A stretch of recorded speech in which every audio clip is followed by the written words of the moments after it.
Who's starting? I'll start. Yeah, go for it, dude. Okay. I love it when you talk. Let's go. It's time. Put on the pants. All right, here we go. Episode 64. It needs to be said. It's Rocktober. Welcome aboard, everybody. Episode 64. We were off last week. I was on vacation, and then Jake took off, so we'll do a little catching up today on the show. Jake did go to the Taylor Hawkins tribute show in Los Angeles, so I want to get an update from him on that. Yeah. When this podcast airs on Rocktober 6, Eddie Van Halen, 2-year anniversary of his death, somebody at some point has to say, I can't believe it's been 2 years. You have to say it. Rodney Dangerfield, the anniversary of his passing. And I thought maybe we could get into some comedian talk. I don't think we've ever really delved into this before, but that was my idea for a top 5. We can do top 5 favorite comedians. And then if we have time, we might even rank a few Baldwins. You just don't know. Oh, boy. Can't wait. Can't wait for that part. Ranking Baldwins. That's why I got up this morning, dude. I'm like, you know what I want to do today with my life? I want to fucking sit around and rank some Baldwins, man. What a wild family. You know what? You think about it, and it's fun to pick on the Baldwins, but they're all fairly successful in their own right at certain stat points in their career. I mean, that family, I can't imagine. That's pretty crazy shit when you think about it, you know? I mean, Baldwins or Arquettes? Who you got? Whoa, Arquettes. Let's see. You got David. Yeah. I don't know, man. There's some weird shit there. There's a lot of weird shit because Patricia Arquette, right? Rosanna. Yeah, that's true. Yeah, I don't know. There was the brother that transitioned. He was an actor. Oh, yeah, that's true. Yeah, you know who he was? No, he was the guy that looked like Jerry Seinfeld that came out of the bathroom in Pulp Fiction, and he went boom, boom, boom, boom, boom, and all the bullets missed him. And then they shot him. Right. And then they took, this is the Tasty Burger scene. He was the guy that was before he transitioned. He was the guy that was in the bathroom. Oh, wow. Well, when he's shooting that, he looks exactly like Jerry Seinfeld. Huh. I have to go back and watch that scene now. Damn it. Now I got to watch a Tarantino movie again. Wow, that sucks. I would have to go with them. I would have to go. The Baldwins, every one of them is crazy. You look at them, every one of them looks like somebody else is driving the bus if you look at their eyes. Yeah, no, there's a bit of crazy, a thread of craze going through their skulls. And then what's Alec, man, he, the most successful one, he just got that whole shooting incident on that film set. And he just lost his civil case. So he's going to pay a lot of money to the lady who got killed. I saw something about it, and I don't know. I don't know what's going on. It doesn't matter. Who gives a shit? Let's talk about comedians, dude. I want to talk about Foo Fighters. Holy shit, I've been dying for 2 weeks to talk Foo Fighters. So give me your best reasoning. Why do you think the Los Angeles show that you went to, did you get any more clarity on why this thing may not have had the same kind of streaming that the Wembley show had? Yeah, because I was ready to watch another 5-6 hours of it, to be honest with you. Maybe not all in one clip, but I was ready to watch again. Did they think that we got enough of it from Wembley?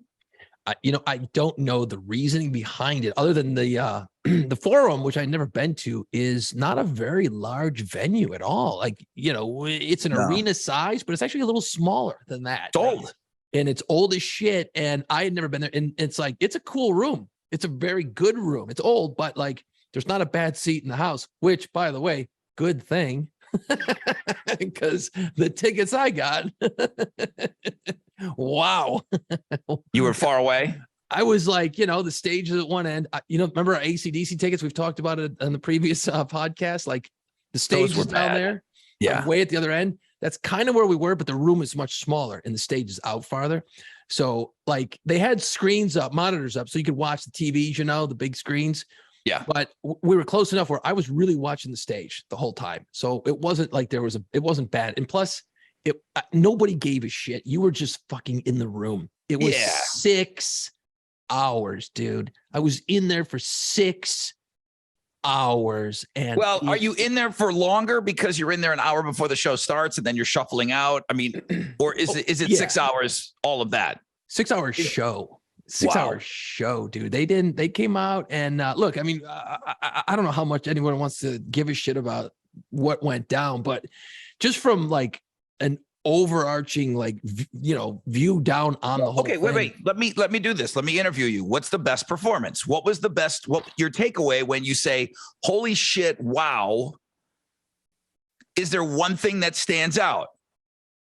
Yes, there's actually a bunch of things that stand out because you have to remember, man, this is 6 hours. You're the worst interview. Yeah, no, I suck.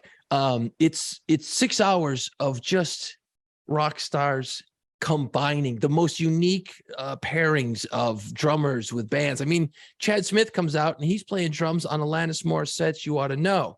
So that's pretty fucking cool. And Dave's playing guitar. Pat Smear, the guitarist from the Foo Fighters, who used to be in Nirvana, comes out and he makes this announcement and he's got this cool ass guitar and he just comes out and it's very loose. It's the amount of changing over you have to do between all the bands would normally take forever, but they kept it moving pretty well. There was only a few minutes of downtime all the time. Pat Smear comes out, he's got a guitar and he's got a grin on his face. Like he's always smiling, but he's always smiling. Huge grin on his face. And he goes, guys, you're not going to believe this. He goes, this is Phil Collin, the guitar player from Def Leppard. This is the guitar he's been playing. He played on Pyromania. He's been playing for years in concert. He's loaning this to me for the next couple of songs that I'm going to play. I'm going to play his guitar on these next Def Leppard songs. This is a dream of a lifetime. And I'm sitting there going, Pat Smear likes Def Leppard? Fucking the world is so crazy to me right now. He's got the smile of, he lit up the whole room, and then fucking most of Def Leppard comes out, and Pat, the drummer from Weezer, is playing the drums. Yeah, I saw that online. Dude, there's just so much shit happening. And your head's just going, what the fuck do I look at first? Are they announcing all the players before everything starts? Are they saying that's Patrick Wilson from Weezer? Are they letting you know who's playing before the song starts? More or less, yeah. If not, they're at the end of the song. Like, oh yeah, hey, thanks, Pat from Weezer, that kind of shit. Okay. So they're doing a pretty good job. And they come out and they rip through like 3 Def Leppard songs. It's fucking great. So that was like cool. Classic songs. And Miley Cyrus came out and joined them. She came out for like Def Leppard, half of a song, and she was really kind of like, okay, I thought she'd do more, but that she got like half of a song, and I'm like, okay, that's it. Okay, fine, I'm cool with that. She was great, all good. So that moment was great. The Def Leppard stuff, I didn't need to hear those songs again, but it was a cool moment because it was such a cool moment for Pat Smear. Okay, it was just a lot of moments like that. You knew Queen was coming out. That wasn't a surprise. And that was fucking awesome, especially when, and if you watch the live stream from the Wembley London tribute show, you know that Brian May came out and did Love of My Life, right? Yep. He explained the whole thing like, hey, I wrote this, I did this when Freddie Mercury died and David asked me to do this for Taylor tonight. And that's what happened over in London. So Brian May comes out. It's near the end. So you've been out there for 5 hours banging away. And Brian May, they do some Queen songs. Then he walks up to the front of the stage and he's got his acoustic and he's got the stool and he's sitting there. And then he goes, I wasn't going to play this song tonight because I did it in London. And we all kind of were like, okay, we did it. Love of my life. Not a dry eye in the house. It was awesome, right? He goes, I wasn't going to do it, but Allison, right? That's Taylor Hawkins' wife. I believe her name is Allison. Anyway, I don't know. I don't remember. Anyway, Brian May of Queen goes, Taylor's wife said, please, please, please, will you please do Love of My Life in LA tonight? And he said, well, I kind of already did it. I don't want to do it again because might lose that moment. She goes, look, you know how much Taylor Hawkins was a fan of Queen. She goes, we played this song all the time. This was our wedding song. Oh, wow. That's nice. And he tells this story and you're just and like throughout the night, there's these moments of just heartache, and heartbreak. And he's telling this story on stage and everyone's looking around and you're You okay, man? You know, but 6 hours in a room, you're friends with everybody around you at that point. You know what I mean? And you're just kind of looking like, oh, bro, this one's heavy. And you're trying not to be a pussy and sit there as a grown man crying. And then he plays a song and you're like, oof. So was it my favorite part? No, but was it massive? Yes. When the Foo Fighters finally came out at the end, they did, I don't know, 6, 7 songs. And it was kind of the same idea. They had Taylor's Kid come up. He did 2 songs. Fucking Kid is good. Cool. But what was interesting was, you know, we were all kind of sitting there in our section talking about how, like, as we were going, you're all trying to predict, okay, and you and I talked about this. When Alanis Morissette comes out, she's going to be the one that's going to bring the house down. We had predicted that. Remember a couple episodes ago, we're like, oh, yeah, she's going to do You Ought to Know. Obvious. And then what kind of weird song is she going to do to, like, punch you in the gut, hit you in the feels? You know what I mean? So she's out and she ripped through You Ought to Know. Crushes the shit out of it, right? It's fucking sped up. It's banging, right? She doesn't say, she just came out and started playing. When You Ought to Know was done, she turned around, gave Dave Grohl about a 20-second hug and walked away. Didn't say a fucking word. Did one song, was gone. Didn't say a word, didn't say shit. And it was weird. And so I'm like, well, there goes that prediction out the fucking door.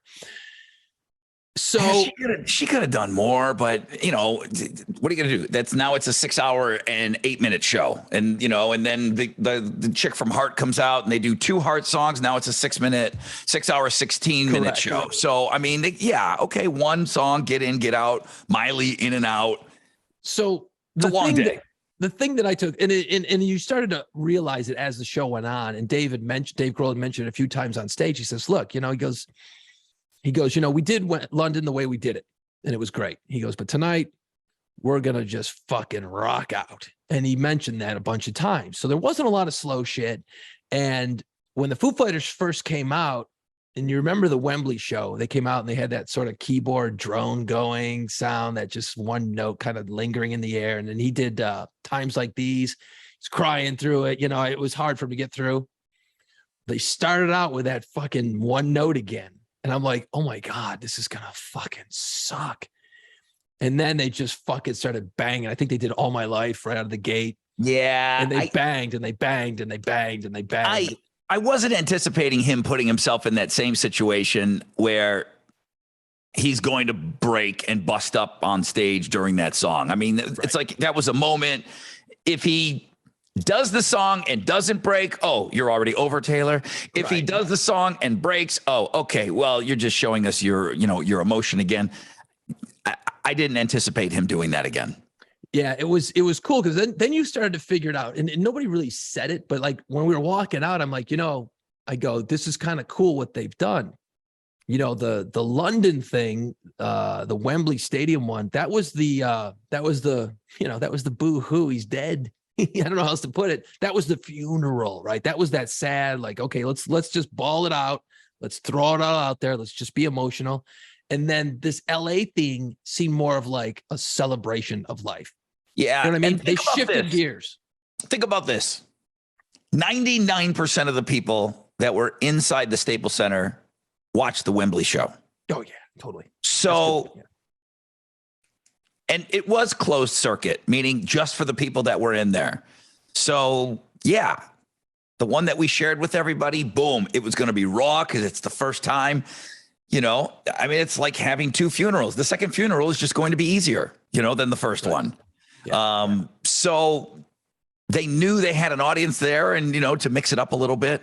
I didn't go seeking a ton of stuff out. I mean, I got a little lazy just because it wasn't there served up for me on my big TV. And I watched a few things on YouTube here and there. I mean, everything was great. Nancy Wilson, she's still sexy on stage, man. She's awesome. The guitar player for Heart. And then they brought out Pink to sing, and Pink can wail. Some of the YouTube videos are showing, like, man, do they know all this stuff? And, you know, they showed the lyrics we're scrolling through to kind of help out some of the singers. But I thought Pink absolutely crushed it when she came out and sang. I thought she I mean, she's awesome. She's so wicked talented to begin with. And she's just cool, you know? Yeah. She comes out, she does it, couple of hugs, she's off, you know? And you can't have anybody out there sing. Now, I don't know why Ann Wilson wasn't there, but she's not going to go on stage with Nancy. They're not talking. So to find somebody to sing that, man, that for me, from what I saw, that was huge because she was right on. I was a little let down with Justin Hawkins' voice on Panama. Yeah. And I was really surprised that Wolfie did more Van Halen. And it's going to segue into what we're coming up on a 2-year anniversary of his dad dying. But thinking about it now, Wolfgang Van Halen was using the Taylor tribute to give a nod to his dad. There is not going to be a Van Halen tribute ever. No, it's just never going to happen. He even came out like today and said, the fucking, those guys are too dysfunctional. It's never going to happen. It's a shame, but it's never going to happen. And there's nothing wrong with it because if he's doing a tribute to his dad, nobody would have loved it more than Taylor Hawkins. So to use Taylor Hawkins' event to do that, it's like, okay, I'll just knock out 2 birds with 1 stone. I'll shut up these idiots on Twitter. I'll play Panama one time and I'll never do it again for the rest of my life. And he played Panama, you know, and it was great. Great. Was it better than Hot for Teacher at Wembley? No. I think Hot for Teacher is a more difficult guitar song. I don't know guitar, but as an idiot looking at it, Hot for Teacher's got to be a more difficult track to play. And the speed that they played it in Wembley. Yeah, it's faster. But still, Panama was note for note right on. It was perfect. So it was great. When Wolfie, I was excited when Wolfie came out because I knew he was coming out. So I was like, I cannot wait to see him play. And he came out, and you're right. And I'm watching him, and I'd seen Van Halen in concert plenty of times over the years. And it's just like, it sounded so right. I mean, it's his fucking dad, and his dad taught him, and he's not going to fuck up a note. You know what I mean? Like it makes sense, but not it was one just note. so not one. Right fucking on. And it had the same like loud, and it had the same swagger. It had everything that comes with that.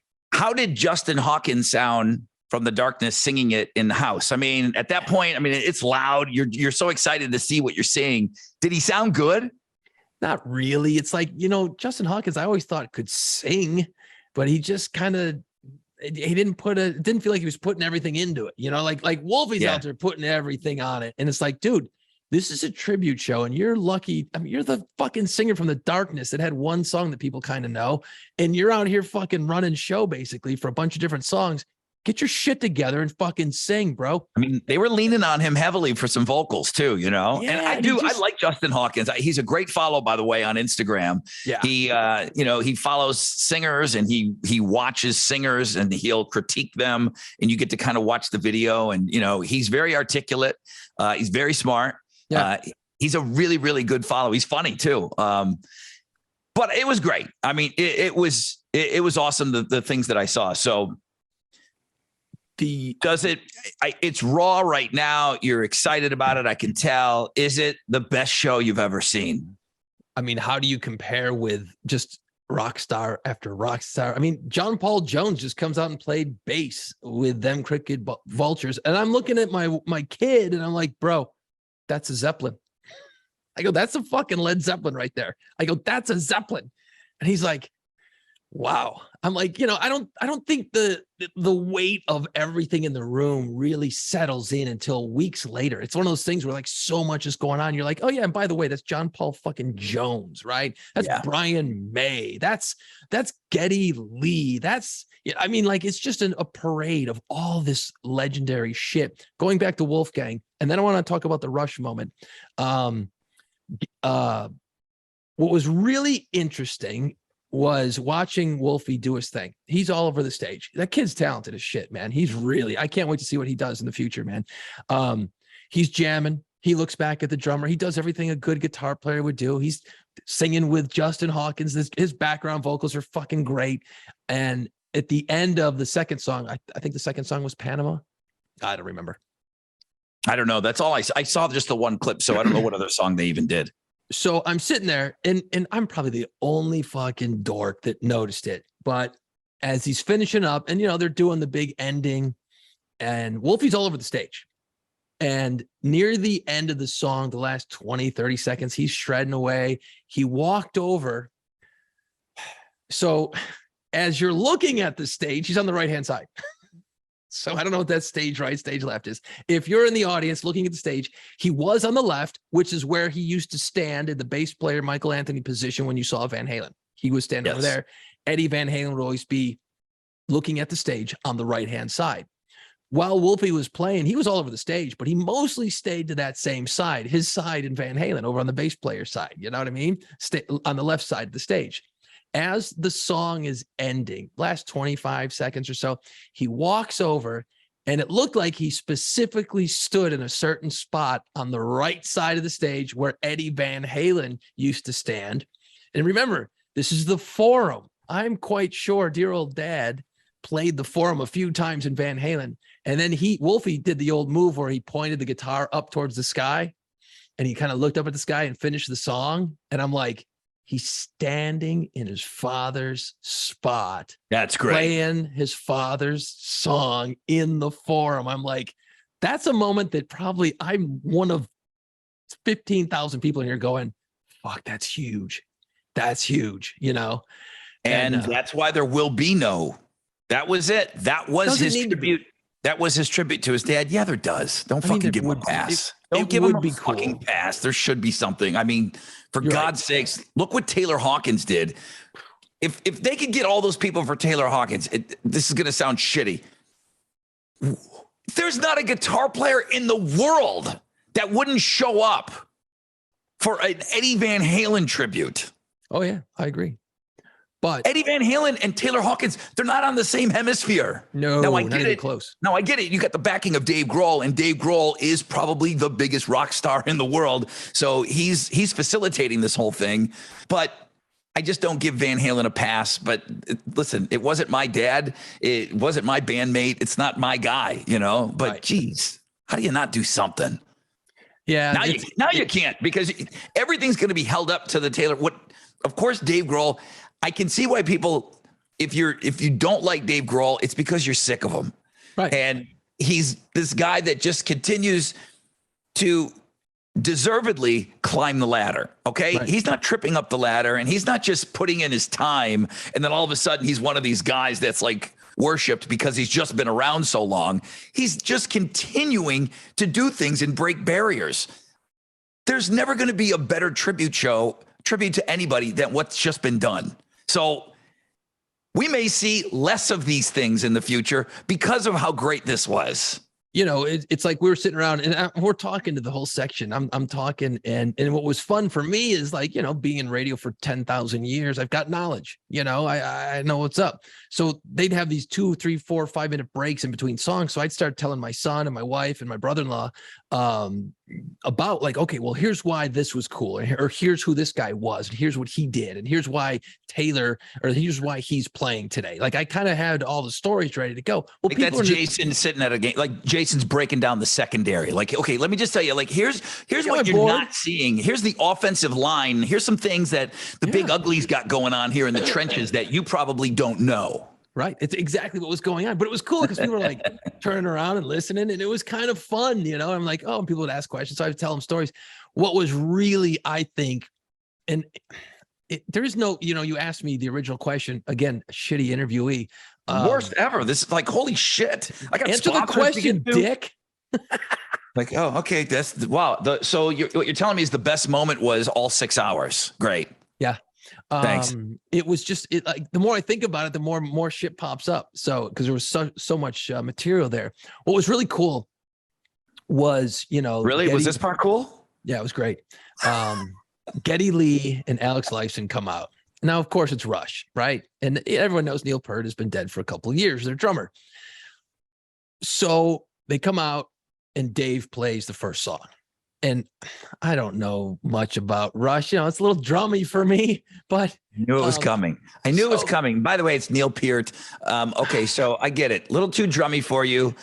Are you going to tell me the song? No, because I couldn't tell you. The first song, I don't know if it was Working Man or I don't know, whatever. So Dave Grohl's playing it. And this is a song where you know that Dave Grohl had to spend a little time working out. Because it's not just bang, bang. You know what I mean? He's fucking, all you see is his arms everywhere. He's just fucking all over the place, right? Were there vocals in it? Or was it YYZ? It wasn't YYZ. He didn't play. I know YYZ. Okay. It wasn't YYZ. It was like part of the 2112 suite, you know, that's 25 minutes long. They did part of that. And it was great. Fucking awesome. So Dave, like, yeah, all right. And he just gets down. And then fucking Chad Smith comes up, right? And he bangs away. I think it was Working Man. Anyway, I have to look at the set. It's online. Go fucking look it up. Anyway, he bangs out the second song, and he's got this fucking smile on his face a mile wide. Because and after the deal was, and then your guy Omar Hakim, the drummer who used to drum with Bowie, he got up and did YYZ. Oh, okay. 3 different drummers, right? And I could only, and we were talking about it after the show. I'm like, could you imagine? Okay, think about this. You got 900 fucking great drummers backstage. You imagine how much fighting went over. I want to do the Rush songs. I want to do the Rush songs. Because all these guys in their 50s and 60s grew up idolizing Neil Peart. Nice. So they got this opportunity. So I can't imagine the fucking fist fight backstage. I think Dave just went, you there, you here, and you totally. here. I mean, you know, of course, everybody wanted, you know, like use me for everything. So I am going to put you on the spot here. I felt like the go-to guy anytime they needed something. And then you're going to have to tell me who played drums when you said that Taylor Hawkins' son came out for 2. Did they use Josh Freese at all when they were playing as the Foo Fighters? Or was it special? Was it big name special drummers? Josh Freese is a big name. He's just not like in a band. But I felt like after watching the Wembley show, I felt like Josh was the go-to guy. Interesting. And because he just the Sports Center edition on this guy, he's played with everybody, but he's been in the Offspring. He's been in 9 Inch Nails. There's really nothing that Josh Freese hasn't done. And, you know, he's great. Between, you know, Taylor and him, you know, he's probably a better drummer. He's awesome. He's so unbelievably talented and has so much experience under his belt. How did they use him? They used him not as much in this one. He was up there quite a bit, but they didn't use him as much during the Foo set. The drummer for Queens of the Stone Age came out and did a song. Shane Hawkins did 2 songs. Here's where I've been kind of leading the charge, not leading the charge, but saying numerous times throughout this podcast. And when friends ask, I'm like, yeah, I think the Foo Fighters may be done. And then, you know, I've sort of changed my mind a little bit on that. And I have no inside information, but there was a recent interview with Nate, the bass player, and he said, I would like to eventually, after this settles and I don't freak out every 5 minutes, continue the Foo Fighters. So he's already gone on record saying, eventually down the road, after I can heal up a little bit from this, right, would like to see us go. So there's your little sort of nugget. What was interesting is Rufus Taylor. Okay. You saw him at Wembley. He looks kind of like Taylor Hawkins in a way. He is Roger Taylor's son from Queen, the drummer from Queen. Right. Yep. Now he is, okay, so this is where it gets weird. Let me break it down. Let me get some more X's and O's. Taylor Hawkins loved Roger Taylor of Queen, one of his favorite idols, favorite drummers. That's why he was there. Roger Taylor has a son named Rufus Taylor, who idolized Taylor Hawkins, loved Taylor Hawkins. He's a little bit younger. So Rufus Taylor is playing a couple of Foo Fighters songs. And, you know, when he played Wembley, he was visibly, you know, you saw he had some emotion because he's playing drums for a guy he idolized and was friends with, Taylor Hawkins. Blonde, skinny, great surfer hair. Has Taylor Hawkins tattoo, the hawk on his arm. Yeah. I mean, yeah, it's pretty uncanny how much he looks and resembles and plays like Taylor Hawkins. So he comes out, he played a few times throughout the night. He got up and he played. Time out. Is his day job the drummer of the Darkness? He is the drummer of the Darkness. In fact, he was out there in the Darkness, actually did their hit, I believe, a thing I Believe in a Thing Called Love, which was great to hear live. It was so cool.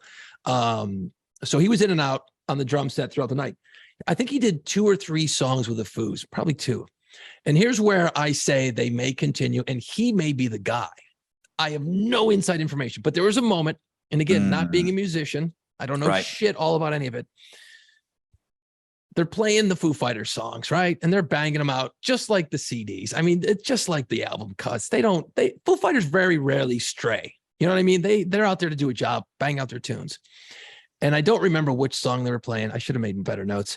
But they're playing a song. Doesn't sound like you made any notes. I didn't not a one. I was sitting there watching.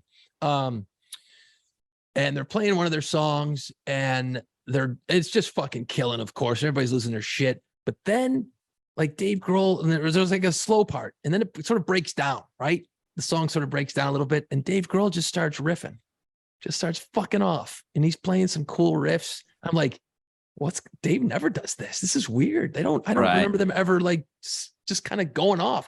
And then you see the other guys, and they all turned around and start walking towards the drum set, which is what you would do in this situation, because you all got to kind of figure out, okay, where the fuck are we going on this little jam session? You're a drummer. You kind of, you would know more about this.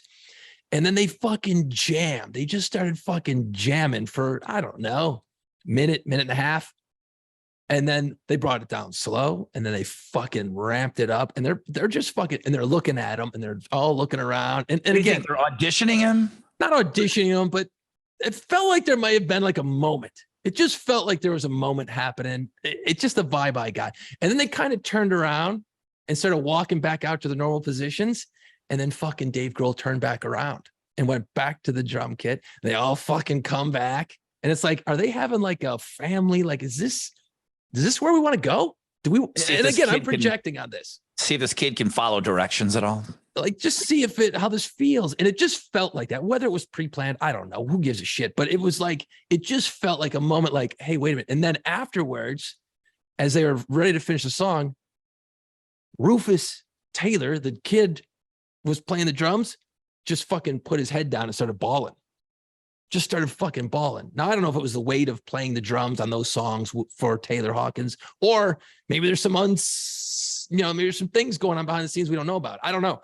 But whatever happened, he fucking broke down and lost his shit for about 30 seconds, and then puts up his drumsticks, and they finish the song. So I was like sitting there going, maybe that's the Foo Fighters. I don't know. But then he's got to bounce out of the darkness, which who gives a shit? You lose that gig. I don't know. It really felt like there was something interesting happening right there. Again, it could just be the show. I don't know. But it just felt different. It just had that like, hey, wait a minute. This seems interesting to me. I don't know. We'll see.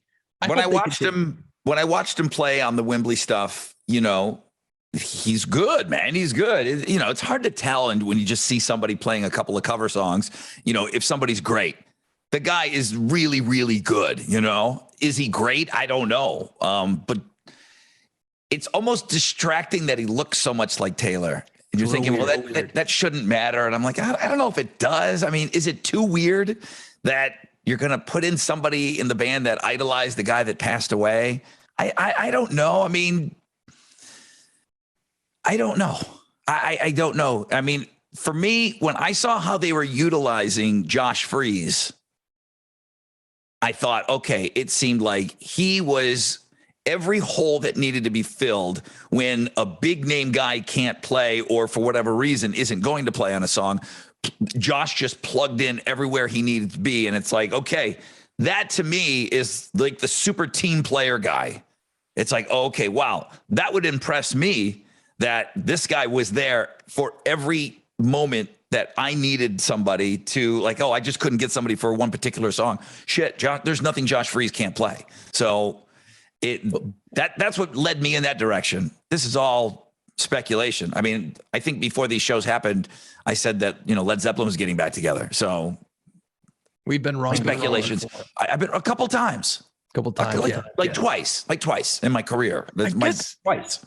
I guess my question is, if Josh Freese is so great, why is he not like been in like a band? Like, he's been in a couple bands. He's done a lot of album work. He's done a bunch of session shit. Is he weird? Is he that hard to get along with or something? He doesn't seem like he is. Seems like a normal dude. What band is Steve Vai in? That's true. Yeah, good point. Well, maybe that's part of it. I have heard, Steve Vai writes his own songs and he goes out and plays as Steve Vai, but it's kind of hard for a drummer to do that. But yeah, like he's the equivalent of that, like he's just this amazing drummer. And you're right. Why didn't anybody like lock him down? There are some free agents out there that are just these amazing guys. Remember Kenny Arnoff? Yeah, he was the drummer for John Cougar Mellencamp for all those years. And then when the Smashing Pumpkins needed somebody, they got this old bald guy with a horseshoe balding head to play drums. And he said, okay, well, I'm the Smashing Pumpkins now. I'm going to shave off the Dr. Phil. I'm going to put on some sunglasses. There's just like these wicked, amazing free agents out there that maybe they don't want to be in a band, Right, I don't know, but you're right. There's that question too. Is he weird? Is he not a good bandmate? Is he just so bizarre and so freakishly good? I mean, was Eddie Van Halen a good bandmate? Probably not. The reason that he was in that band is because it had his name and they did whatever he wanted. Yeah. Eddie Van Halen wouldn't have survived in any other band. He was probably the shittiest bandmate ever. Well, he had his own work ethic, his own pace. It's like, hey, I'm doing it when I want to do it. And it sounds like, and I had always heard in recent interviews that Sammy Hagar always said, look, man, he goes, when David Lee Roth was in the band, he goes, he took over. He made all the decisions ultimately. It was him driving the bus. He said, and Sammy said when he got in the band, he became the decision maker. He says those Van Halen brothers would never do a damn thing if it wasn't for somebody who was a leader to push them to do shit. Yeah. Which explains a lot, actually, if you think about that band. Explains a lot. So, good review. Best show you've ever been to. I mean, you said it's going to be hard to top. I don't see how anyone tops something like that, because you just had and I'm not even talking about like Travis Barker came out and played on a bunch of songs, and he's a fucking animal on the drums. By the way, I made this fun correlation. It's probably been done 1,000 times. If you take Tommy Lee, he could be Travis Barker's dad with all the tattoos, no shirt, the whole fucking drummer thing. Like Travis Barker comes out and he plays and he's a skinny, gangly looking weird dude. And then later Tommy Lee came out and did a couple of songs. I'm like, holy fuck, that could be Travis Barker's dad. Like, cause they got the whole thing. It's like, wow. I see it. That's awesome. So anyway, there was one shit show moment out of the whole fucking thing. And as soon as I say his name, you're going to go, well, yeah, of course. That makes perfect sense. Everyone was so cool and gracious. And all the drummers came out, played their song, kind of pointed to the sky, set their drumsticks down, and got off the kit. Next. There was no fucking look at me moments by anybody. Any of the singers, like Pink, who fucking owned the night, came out and sang a bunch of different songs, turned around, walked off. Nobody. It was all, everyone's there for the same reason. It's all about. Didn't make it about her. Sure. No, it was great. The just the humility and just the cool of everybody. And then a moment I was actually looking forward to was they brought out Geezer Butler, which was fucking cool, of Black Sabbath fame. Lars was on drums, and I'm like, holy fuck. I don't know who the hell else was out there. I think Dave Grohl was on guitar. Okay. Somebody else was on guitar. I don't know who. And Sebastian Bach came out to sing. And it was fucking, I'm like, okay, let's hear what old Sebastian's got left in the tank. He can still sing. They did Paranoid. They did some other song. They did some song and then they did Paranoid and he killed it. He killed it and threw out some big old high screams at the end and the whole thing. And it was just, I'm watching Geezer Butler play bass and it was fucking great. I'm like, that's a Black Sabbath on bass, right? I'm like, that's fucking cool. You know what I mean? Like you're just seeing these moments. So they're getting off stage, all the screams. Lars comes down, high fives everybody. They're all hugging on stage and they start walking off. Well, Sebastian Bach has still got the microphone. I'm and I'm saying it. I'm like, he's a shut it off. Ball. He's like, let's hear it for Geezer Butler. Let's hear it for Lars. Let's hear it for Taylor. And then everyone's like, yeah. And then as he's walking off, I'm like, don't say it. I'm going, don't say it. Don't say it. Don't say it. He goes, and let's hear it for me. And I just went, what a fucking asshole. Still to this day, he's an asshole. That guy has never learned anything. He's just a dick.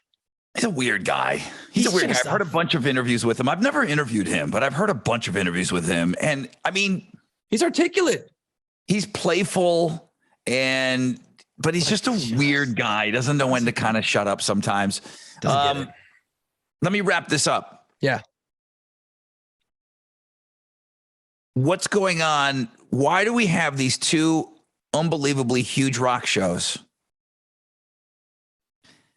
And I know that there's what's going on with the band and everything, but still, how is Tom Morello not involved in either one of these? Very interesting. Well, actually, Brad Wilk, drummer for Rage, did a song. Okay, so that makes it even weirder that Rage definitely has off because they canceled a bunch of shows. But like Tom Morello is this ambassador now. Mm-hmm. He's this Rock and Roll Hall of Fame guy that is now involved in decision making, and he's become this spokesperson for this rock, let's get, the Rock and Roll Hall of Fame. Let's rockify the Rock and Roll Hall of Fame. He's the reason that Randy Rhoads got in. Mm-hmm. I mean, he single-handedly got Randy Rhoads in. He shows up at everything. Yeah. And like Dave Grohl, seemingly knows everybody, has jammed with everybody. Where is he?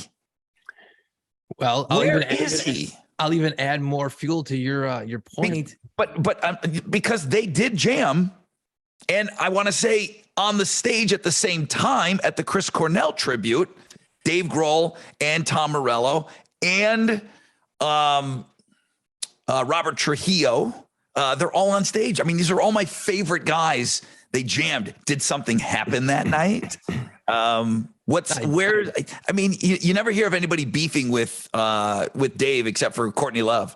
So where's Morello? Two things on that. First point, Dave Grohl is also on the board for the Rock and Roll Hall of Fame. So they're working together in that position. Okay. I didn't know that. Dave is also on the board there, that makes sense. Making those decisions. So fighting the good fight. Well, then I'll bring it back around to your original point. Alanis Morissette, does she get 2 songs? Does she get 1? This thing becomes a 6-hour and 45-minute show. I'm sure there's a lot of people that got left out who probably aren't happy about getting left out. I'm sure of it. Why was Tom Morello? I don't know. Maybe he had other shit going on. I mean, I'd assume he lives in LA, right? I mean, he's just get in the car and calm down. You strap on a guitar, bro. Yeah, I don't know. I don't know how any of that works, but he's just this guy that shows up and jams with everybody. And then now that he's got that Atlas Underground, he's just meeting more and more and more people. He's just plugging himself into more circles. Right.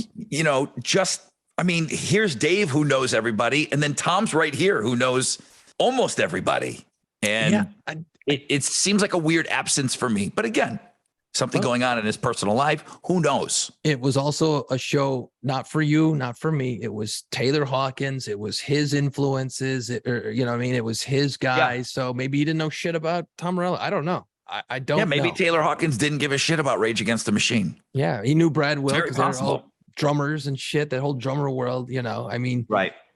It was awesome, dude. I hope it never happens again for any band because it's brutal, but I'm glad that they did what they did. I think all the fans, anyone who's a fan of just you don't have to like the fucking Foo Fighters. It was just cool to see the combos, the combinations of all these artists, like watching these guys play drums for Rush, which, not too many drummers ever did that in all those years. So those were some big combos. I think they will eventually release because they were filming the shit out of it. They had all kinds of cameras, the camera crane going through the audience.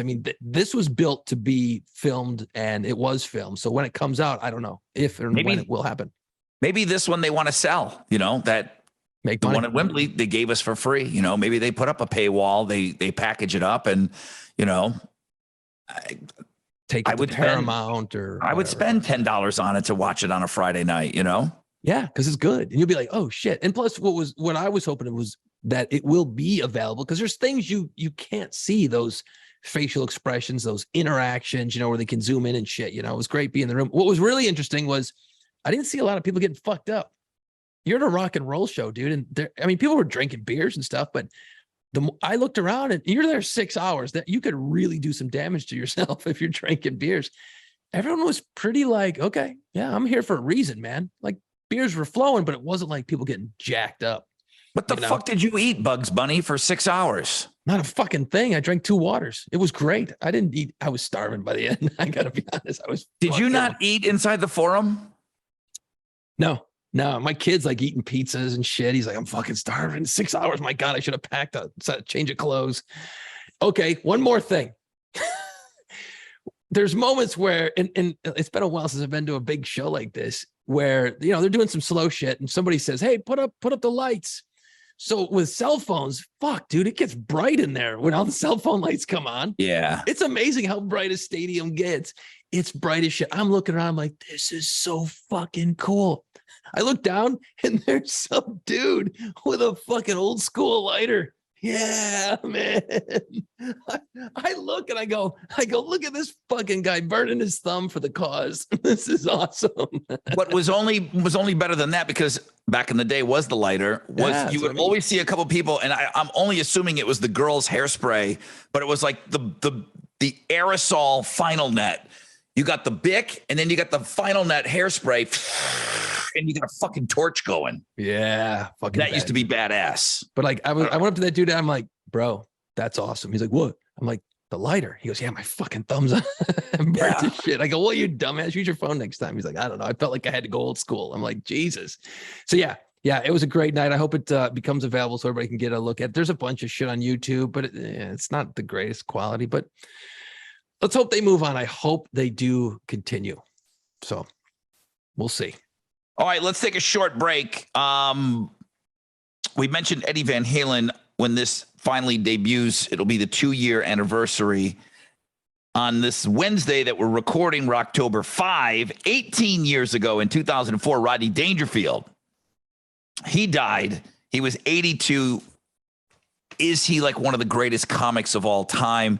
This whole thing that I borrowed this top 5 from, we've talked about where it comes from in the movie.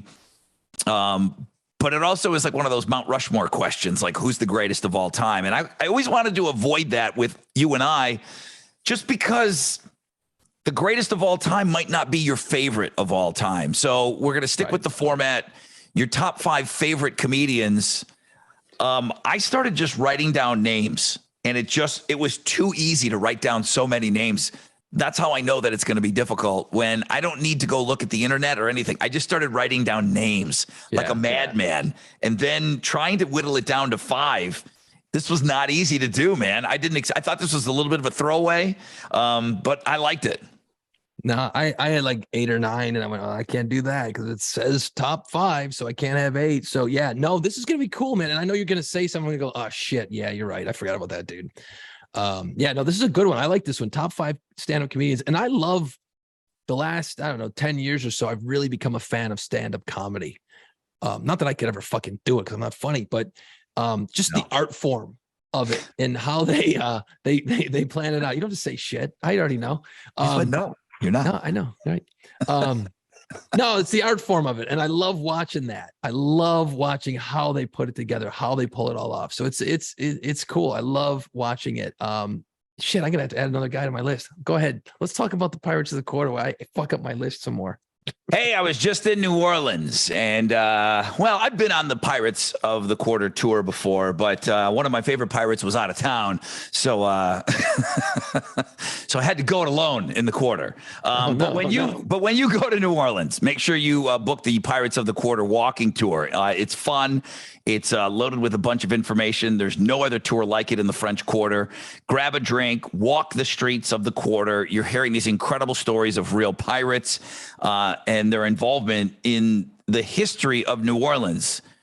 Should we mention in here, like the tour guides for Pirates of the Quarter look like pirates? Should we throw that in there every now and then? I would say they literally are pirates, and I'm just gonna throw it out there. And there's no like trophies. Everybody knows it's you. Keep going. Yeah, everyone knows it's me. But probably, I will say, me and the other guy were probably some of the best tour guides in the city. I will say that, hands down. Bring it. This tour is going to surprise you. There's so much more to New Orleans than just Bourbon Street. It was good being back in the city too, man. Just kind of walking around, man. There's just such a vibe. It's whatever the kids say. It's a total vibe. It lives rent free. That's my new favorite thing that I hate. New Orleans lives rent free in my brain right now. You know what it does, dude? It slaps. New Orleans fucking slaps. Yeah. It's a total vibe. Wow, we're old as fuck. And then I should have put up a picture. Take me back. Like a week or two after I'm in New Orleans. It's the girl that she was in Cancun a month ago, and she's got nothing to fucking put up on her Facebook page. Take me back. I want to go back. Was I doing a commercial? There's more to New Orleans than just Bourbon Street. Save a little time to discover the Pirates history of New Orleans. Details at piratesofthequarter.com. At Pirates of the Quarter. Take me back. I mean, for the love of Christ. Take me back. Thank God those pirates aren't paying for those ads. Or the other one. The other one I like. Missing these girls. So really what you're doing is you're just not only were you bragging when you posted those pictures to all your friends. Hey, look at me. Now you're repurposing and repackaging your brag. And that's cool, man. Because I love it. When I see people on vacation or taking pictures of shit, I'm like, oh, that's fucking awesome. Good for them. Like, I don't think of it that way. I'm like, that's awesome. Especially if they're taking pictures of places I've been. I'm like, oh, fuck, man, I was there. That's awesome. How weird, right? What a small world. Take me back, Rodney. So when you were in New Orleans, did it? I had all the feels. I had all the feels. Okay, when I was in New Orleans, I should have posted that. If somebody says that to me, like in real time, I don't want to like that person anymore, because that's just a weird phrase. You hit me in the feels. It's like, I had all the feels. It's gross. I want to take a bath now. I fucking hate that. So when you were in New Orleans, weird. We never fucking met up. Yeah, it's fucking weird. Is right. What the fuck? Well, I was gone in LA and you were here. Then you crossed it. We crossed in the evening, basically. And it's fucked up. We gotta plan this out a little better next time, dude. Yeah. So it was cool. You had a good time. Everything looked the same. Nobody got hurt. Yeah, it was good. So I have a place there, and I don't really I fly in when I come with the kid and stuff, and I rarely drive. And when you have a condo, sometimes you just some things that you need to get out of that condo, but you don't want to bring it on a plane. And then there's things that I want to bring to the condo, but I don't want to bring it on a plane. So driving, it was good to bring some shit in and get some shit out of there. And, George Carlin would always bring, all you do is just need a place for your shit. So I just needed to replace some shit. I had to get some shit out and put some shit in. So you needed to take the old worn out penis pump and bring in the new penis pump. You want that shit on an airplane? You know what? Yeah. Because they open that up and then you're in fucking line for security and you're all standing around going, well, this is awkward, guys. Huh? Yeah, it is. I get it. That's why you drive. That penis pump story lives rent free in my brain. It's me right in the feels every time, bro. Take me back to when those movers found that penis pump. Oh, that story slaps. Okay. So we're doing the top 5 favorite comedians because of Rodney Dangerfield. Let's just talk a second about Rodney Dangerfield. So he's old when we discover him. He's old in Caddyshack. You know what I mean? Like, he's old. He's been circulating around for all of these years, pre-Johnny Carson, all of this stuff. And he doesn't really get famous until he's old. We're young, yet he was still badass because of the movies that he made. Right. And so, I mean, Caddyshack, yes, of course. But I mean, Back to School and Easy Money. He started like making a bunch of these movies, and here I am, and we're pretty young, and the coolest guy going is like this super old man. So what a career for that guy. Yeah, he was one of those guys that he just looked like he was born old looking. You know what I mean? Because that's where we all caught up to him. He was just old when, and I can't do the math in my head, but like Caddyshack, what was that, like 78, 77 when that came out? Probably be 50 something, right? Well, you know what? 40s? He might have been in his 40s. He might have been. He may have been, but he had to be 50. He had to be 50. So, but awesome, but absolutely awesome. That's crazy. Holy shit. Yeah, no, he was, and what's really interesting about him is he kind of got a late start, even in the stand-up world. But there's legendary stories about the amount of blow he would do and all this other shit. Like, you don't associate that shit with Rodney Dangerfield from the outside, but other comedians talk about how just badass he was and how just larger than life he was when he entered the room. If you remember, he had that Rodney Dangerfield like up and coming comic show on HBO when we were young, and he started so many comics. Bob Saget would always give so much credit to Rodney Dangerfield. He said, man, I owe Rodney everything. And I think there's a million comedians that are around that Bob Saget era that it's like, if you made it on Rodney's HBO special, the black with the brick wall behind you, that really did everything for your career. That was like how comics would say if they got on Carson or whatever, like that was the thing in their career. That was their launching point. So I hate to ruin it, but all this talk about Rodney Dangerfield, and I wrote him down first because he was my muse for this list, and he didn't make my top 5. And I love Rodney Dangerfield. Fucking no respect at all, man. I mean, come on, get out of here. What are you talking about? I'm the reason you made the list, Rod. So let me just say this about most comedians, right? It's their act, because it's an act on stage, is kind of like an embellishment or a blowing up of their own personality, right? But no one's really. I mean, there's been a few along the way, but Rodney Dangerfield had a character, and he never broke it. Like that whole no respect bit and the way he worked it all the time, and his whole persona and his weird bug eyes and his suits and all that shit. Like, he had something and he just ran with it and it worked. You don't see that type of thing too much. I mean, you got your Carrot Top out there with the props and shit.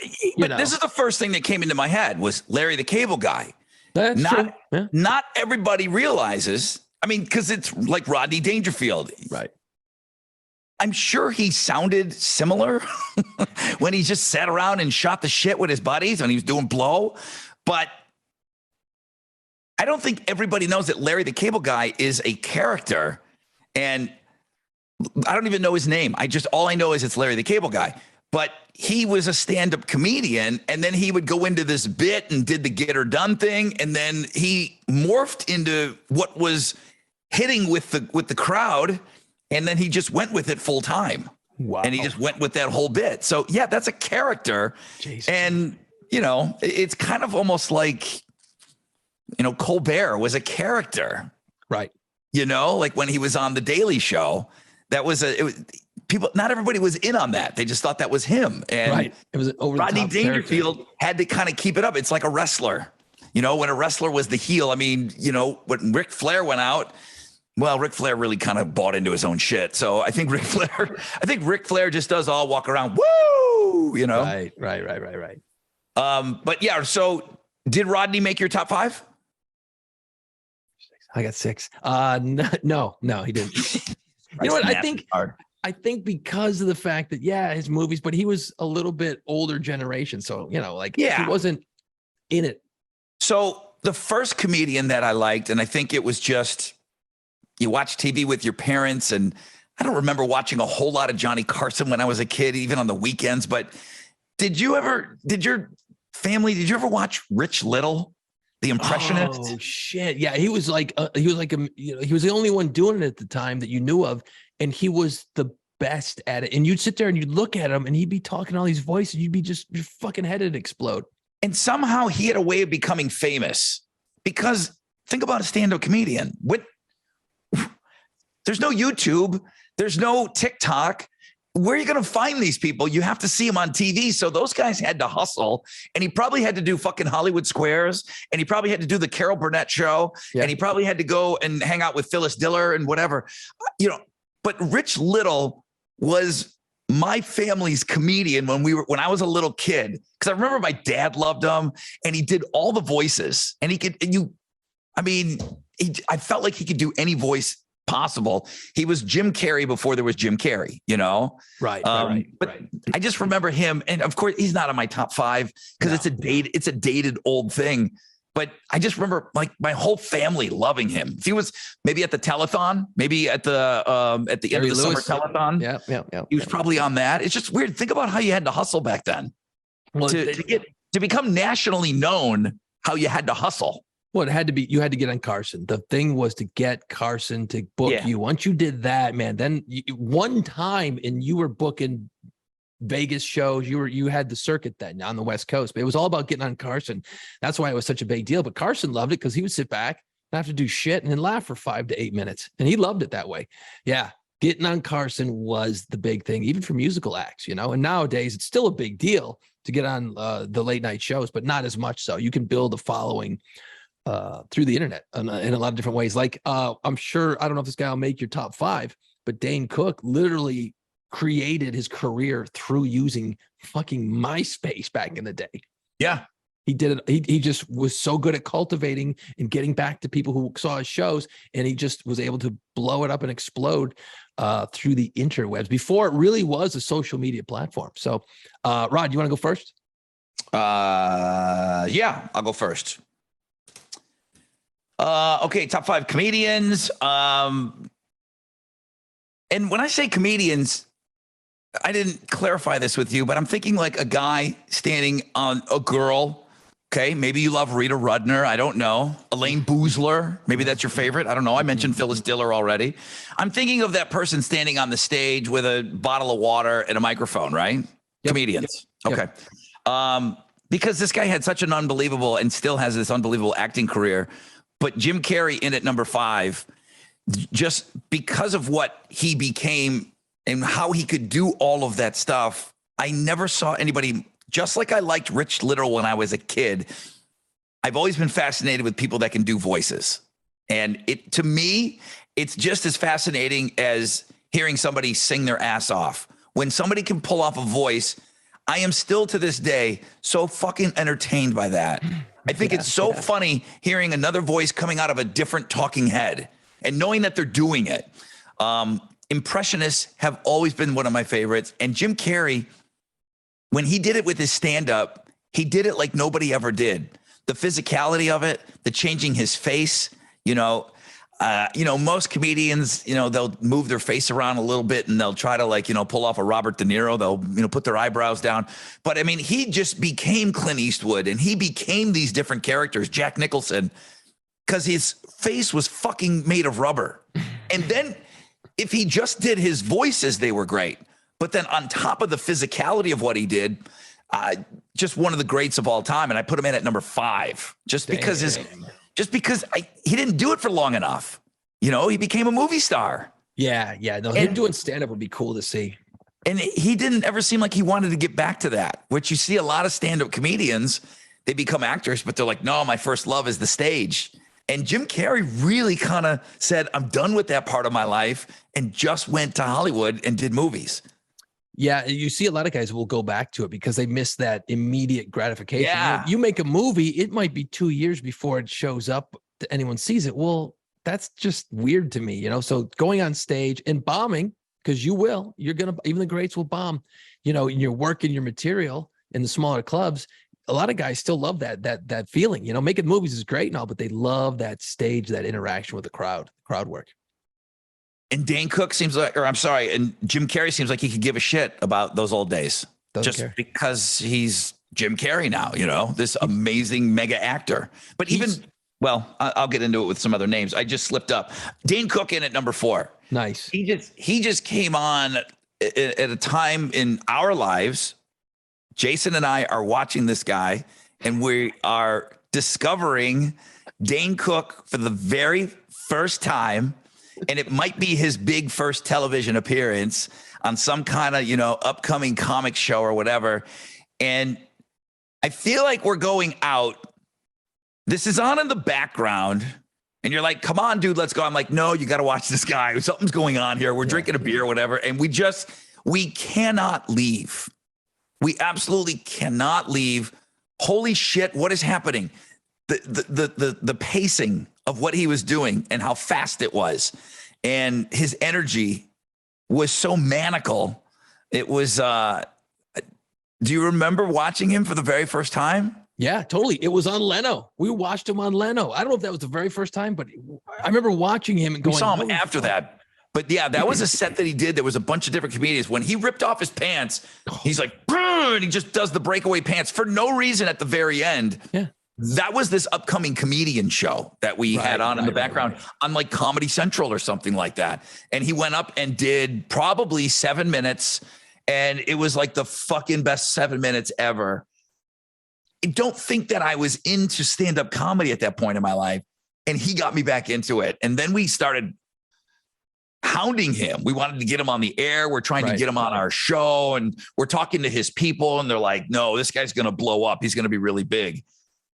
And was he at the place in the quarter at the end on Esplanade? We were trying to get him on the air. We were stalking him before he became huge, and we just couldn't really land him. We got him on a couple of times. He had already kind of was doing specials and stuff, so he had definitely gotten bigger. But we were trying to get on the ground floor, and it just never worked out. But he had gotten to another level, and he was doing a show in an old bar. It was right on the corner of Esplanade and Decatur called the Matador. Okay. That's right. And this bar was great. Fucking big oval bar in the center, and you stood around it, and they had a stage at the one end. They put in bands all the time. Very cool place, right? So we get word that Vince Vaughn is there, and he's got a couple other comedians, and he's got Dane Cook. And we're like, well, let's fucking go. You know, and I don't know if it was something that we found out through back channels, but somehow you and me and my wife and, well, my girlfriend at the time, we all went down there, and we were fucking lit by the time we got there. And we watched Dane Cook perform, and Vince Vaughn was wandering around. He's hammered. We're standing at the bar in the Matador, chilling out. And we're both like fucking smitten because Swingers had been out a few years prior, and it was all huge. And we're like, holy fuck, it's Vince Vaughn. Holy shit, this is fucking so cool. We're fangirling away, you know. And then he comes over, and we're like, we want to do some shots because, you know, why wouldn't you want to do shots? Because you're already drunk. So what Jason's forgetting is Vince Vaughn's behind the bar, and we're like, what the fuck? What are you doing? It was great. It was great. But you got to mention the other guy because he's a big deal now because he's on that Yellowstone, Cole Hauser. Yeah, he's there behind bartending. They're both bartending. Cole Hauser is bartending as well. And he's like a big deal now on every girl loves this guy now. Like they know who he was, but he's been around a long, long time. He was in Dazed and Confused, and he's in Good Will Hunting. There's 4 guys in Good Will Hunting. Yeah, he's one of the 4 guys, you know? Yeah. You know, so it's just a weird night, but it's awesome. But getting involved with Dane Cook on the ground floor, we had nothing to do with his career. But he's still like one of my favorite guys. And I don't know what happened because he got so huge. The thing about the comedy world is they're pretty quick. They're pretty quick to, I don't know. The one thing you can't do is steal jokes. I don't know who's stealing jokes. I don't know who is, but I know he got accused of it, and it seemed to really kill him. And as quick as he rose, man, he just crashed, and he went down to nothing for a while. And, you know, think about Step Brothers, you know, when the brother's being a dick, it's like, come on, honey, Dane Cook, 20 minutes, pay-per-view. You know, how many comedians were on pay-per-view? You know, how many comedians have you gone to see in an arena? You know, and Dane Cook's got a stage in the middle, and it's a sold out here at the Toyota Center, you know? Yep. And he was owning it. Dane Cook kind of became the Nickelback of stand-up comedians. You know what I mean? He was 100%. Easy to pile. Everyone piled on. And I don't want to go down the Nickelback road again. But yeah, I still love that. He's actually got a special out, and not cheap plug for a former friend. He's got a special out right now. He actually did like a set on his back porch or some shit, like on purpose. And he filmed it. So it's like, I'm sure it's great. I haven't watched it yet, but it's out now. So number 4 is Dane Cook. Number 3, Robin Williams. Yeah. Because I saw him live twice. Wow. 2 times I saw him live. And I got to give credit to our good friend Joe Chiarella from Beaver, formerly of Beaver Productions. He calls me up at the radio station while I'm in New Orleans, and he said, dude, Robin Williams is coming to town. And he asked us to write down shit about New Orleans. And he said, well, he goes, I kind of feel uncomfortable doing this. He goes, do you want to do it? I said, you want me to write some jokes for Robin Williams? He goes, no, you idiot. You can't write shit for him. Write down things about New Orleans. Po' boys. Okay, boom. What's a po' boy? Tachapatoulas Street. Oh, okay. Streetcars. Okay, this is. So I write down all this shit about New Orleans. And I send it. I probably fax it over, dude. It gets to Robin Williams. Oh my God. Just so he has some things. He had like a photographic memory. Nobody knows how that man's brain worked, but that's my connection to Robin Williams. Did I hear anything that he read verbatim off of my page? Absolutely not. But when he is in your city, he talks like he knows what the fuck he's talking about, and he'll tell you about the traffic on the corner of this and that. So he was doing, now I was not asked to do that when I saw him in Houston, but he talked like he really knew Houston. Well, smart. I don't know if that's a little behind the scenes thing and how he knows these things. You got to figure he's been traveling around his whole life. But then places start running into one another too. So maybe you just need a little refresher course. Crash course from a local, yeah. I sent over Robin Williams. I sent over a 2-sheeter on the city of New Orleans. Well, you know what? I think the career spiraled out of control after that for him. It's good work. Nice job. Robin Williams in at number 3. In at number 2, Eddie Murphy. It's just it's a generational thing. Everybody knew those specials of him in those leather outfits. Everybody had cassettes of Raw. Everybody passed around cassettes of Raw. Everybody knew every joke. And then HBO picked him up. And then everybody just knew everything. Yep. The only other guy that's like that is Andrew Dice Clay. Everybody knew every single word. And Dice just missed my list. I love Andrew Dice Clay. I just felt he's a little one-dimensional. Yeah. But going back to our Rodney Dangerfield thing, character, Dice, same thing. He's little one-dimensional. Yeah. Stuck with it, man. Yeah. Correct. Okay. Yeah. Good call. But Eddie Murphy was just, he was just next level. He was on SNL for such a short period of time because he was just such a bright star. And he was on SNL at a time that it was the worst cast ever.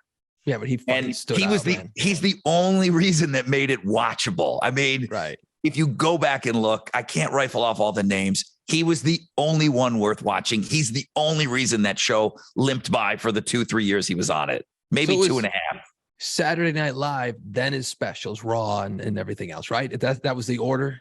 Yes, SNL, sure, and then boom. But I think he does Raw, and he goes back for maybe like a couple episodes of SNL. They're like, dude, I'm a little too big for this now. Okay, I'm gonna do one more hot tub, and then boom, I'm out of here because I'm gonna make billions of dollars making awesome movies. Eddie Murphy's my number 2, and my number 1, my all-time favorite. I don't know that he's up on a top 5 on any other list as far as the greatest comedians, but I think you'll find him in a couple of top 15s and maybe some top 10s. Mitch Hedberg is, to me, the greatest comedian ever. Again, very one-dimensional, but the way that his brain worked, he was a one-liner guy after one-liner guy. And when I'm in the mood to eat a million of something, I sit down and I eat rice. It's just, what kind of playing field are you working with? Yeah. The things that he said, and I got a chance to meet him, and he was in the studio with us about a month before he passed away. Ooh. And we used to joke with Travis Golightly, who was on the show with me.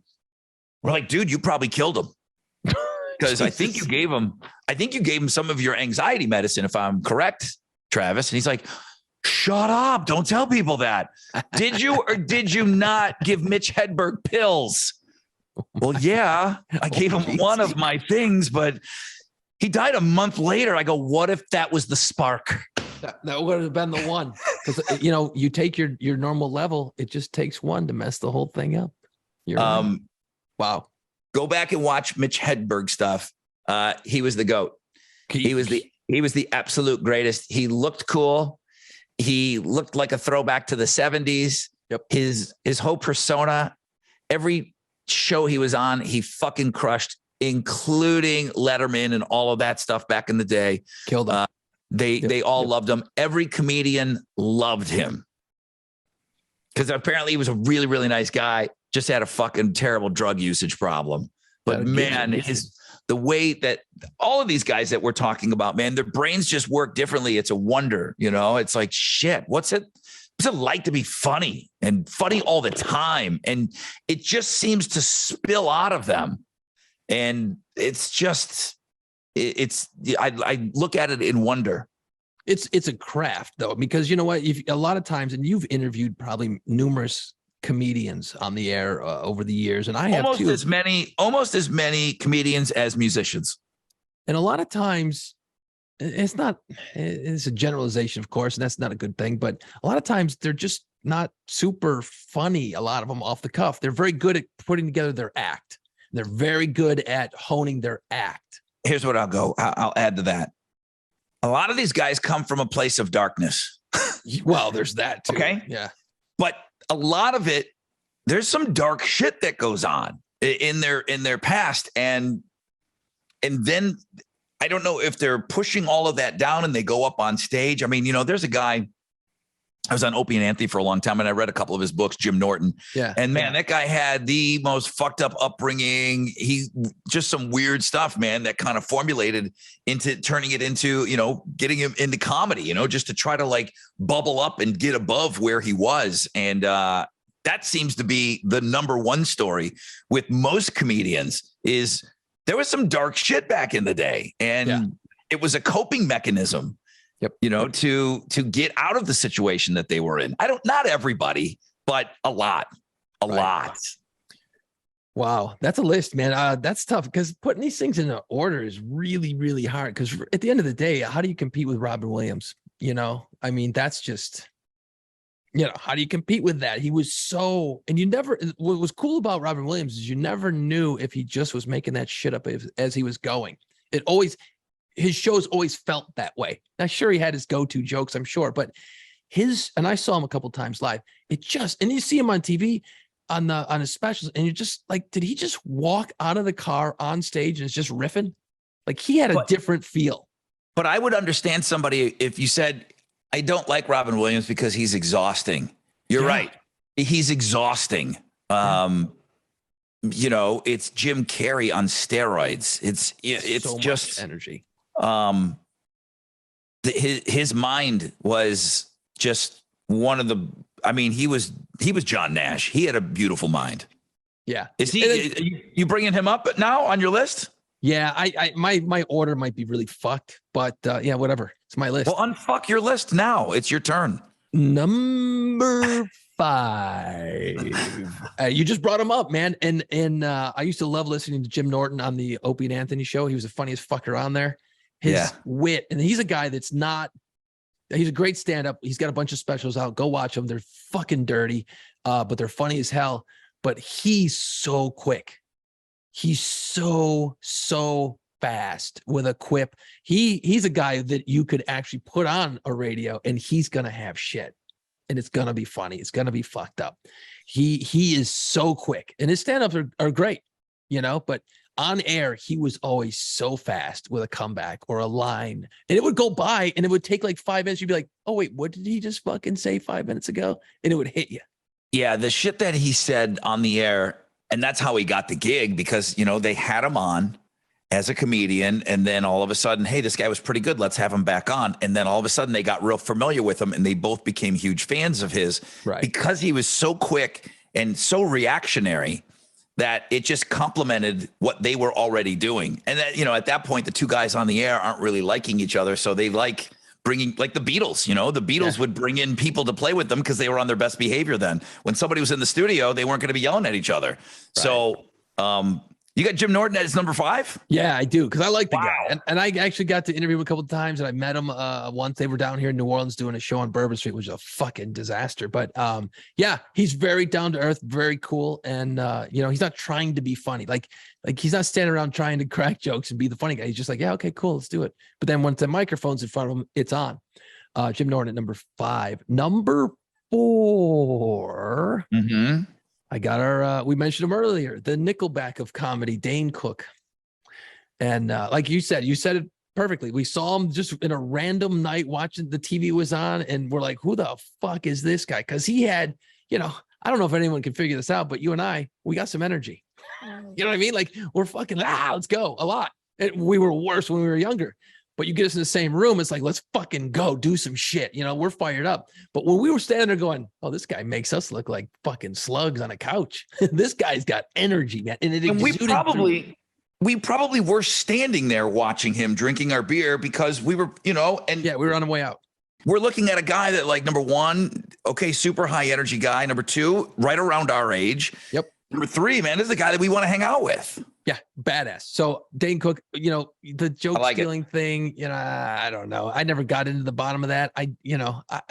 It's like songs. You hear songs that sound the same. There's going to be jokes that are similar, whether you steal them or not. Man, you got to fucking live with that.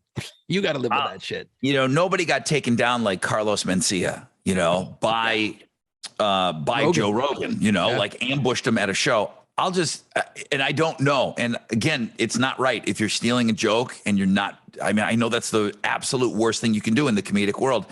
And it doesn't give him an excuse. But man, Carlos Mencia was the nicest dude, man. He would come in and he was getting huge. Okay. And he's at a point in Houston now with the market makeup that we have here. He's playing the Toyota Center, so he's playing 15, 16,000 people, and man, to see him get taken down like that. I mean, he had a restaurant in Galveston and he just was the nicest dude, man. I looked forward to having him on, number one, because he always just killed. But when I saw him get taken down, I didn't like the way that Rogan did it, and I already had a thing with Rogan. So, but you're right. The joke stealing thing, I don't investigate that stuff as much as other people. So I know that, those are a couple of guys that got accused of it. Yeah. And Mencia really got fucking hammered on that with when Rogan jumped on stage. Let's see. That's 5-4. Number, this is so hard. This is where it gets bad. Number 3. And I wasn't a fan until I saw him host the Golden Globes. And then he did some specials, and I dug up his specials, and I fucking loved the fact that they were very smart and funny as shit. Ricky Gervais, the British dude, right? Yep. He is fucking funny and will drop C-bombs and he doesn't care. And it's awesome. And he'll call. He's super intelligent. Super, super smart. That's what I mean. It's like, wait a minute, I need to really kind of lean in and pay attention. It's not like Dane Cook where you just laugh at him fucking falling down. You know what I mean? It's a different sort of style. Yeah. And you got, let me listen for a minute here. This is pretty good. Okay, cool. I love watching his specials. He is so, so damn funny. And he just doesn't give a shit. That's what's really cool. Like, he doesn't, he'll say shit and you're like, wow, and then he'll get in trouble. Well, if you really go back and listen to what he said, he's kind of not really saying anything. People are so sensitive now that you get in trouble for saying anything. And he's just, it's an intelligent, different style of comedy. I like that he's kind of fighting the whole cancel culture thing. I do feel like he waves the flag pretty good for that. And I mean, I think he created The Office, right? Yeah. And then the Americans, watered it down, as he says, and stole it. And he right. Like he always says, I made Steve Carell's career, which is the funniest fucking thing ever when you think about it. Yeah. And let's see, it's 5, 4, 3. Number 2, Robin Williams. Robin Williams. I mean, what do you say to the guy? And I think it's hard because, as I tried to when I made my list, to separate Robin Williams, the comedian, Robin Williams, the actor. Yep. You can't do that. I mean, it's hard because of his body of work is absolutely ridiculous. And the comedy, his comedy style, you see it, even in his serious roles, you see it sneak in a little bit here and there in a lot of his roles. So Robin Williams, I did get to see him here in New Orleans years ago. And you're right, man, that energy, holy shit. It's crazy. There's no stoppage of one thought to the next. And you're right. He does have his own thing. He's got the gay guy. Hello, everybody. Hello, right. Frisco. But he just, from one thing to the next, it is exhausting. But if you think about it, who else on the planet could do it? And that's it's one thing. It's like, oh, okay, man, I just feel like I just, it's like being at, like a thrash show, like a metal show. Yeah. And, but the energy, and you start thinking about the things and how he weaves them together. It was an absolute thing of beauty to see live. Yep. Yeah. No, he's like a maestro up there. As a lot of comedians are.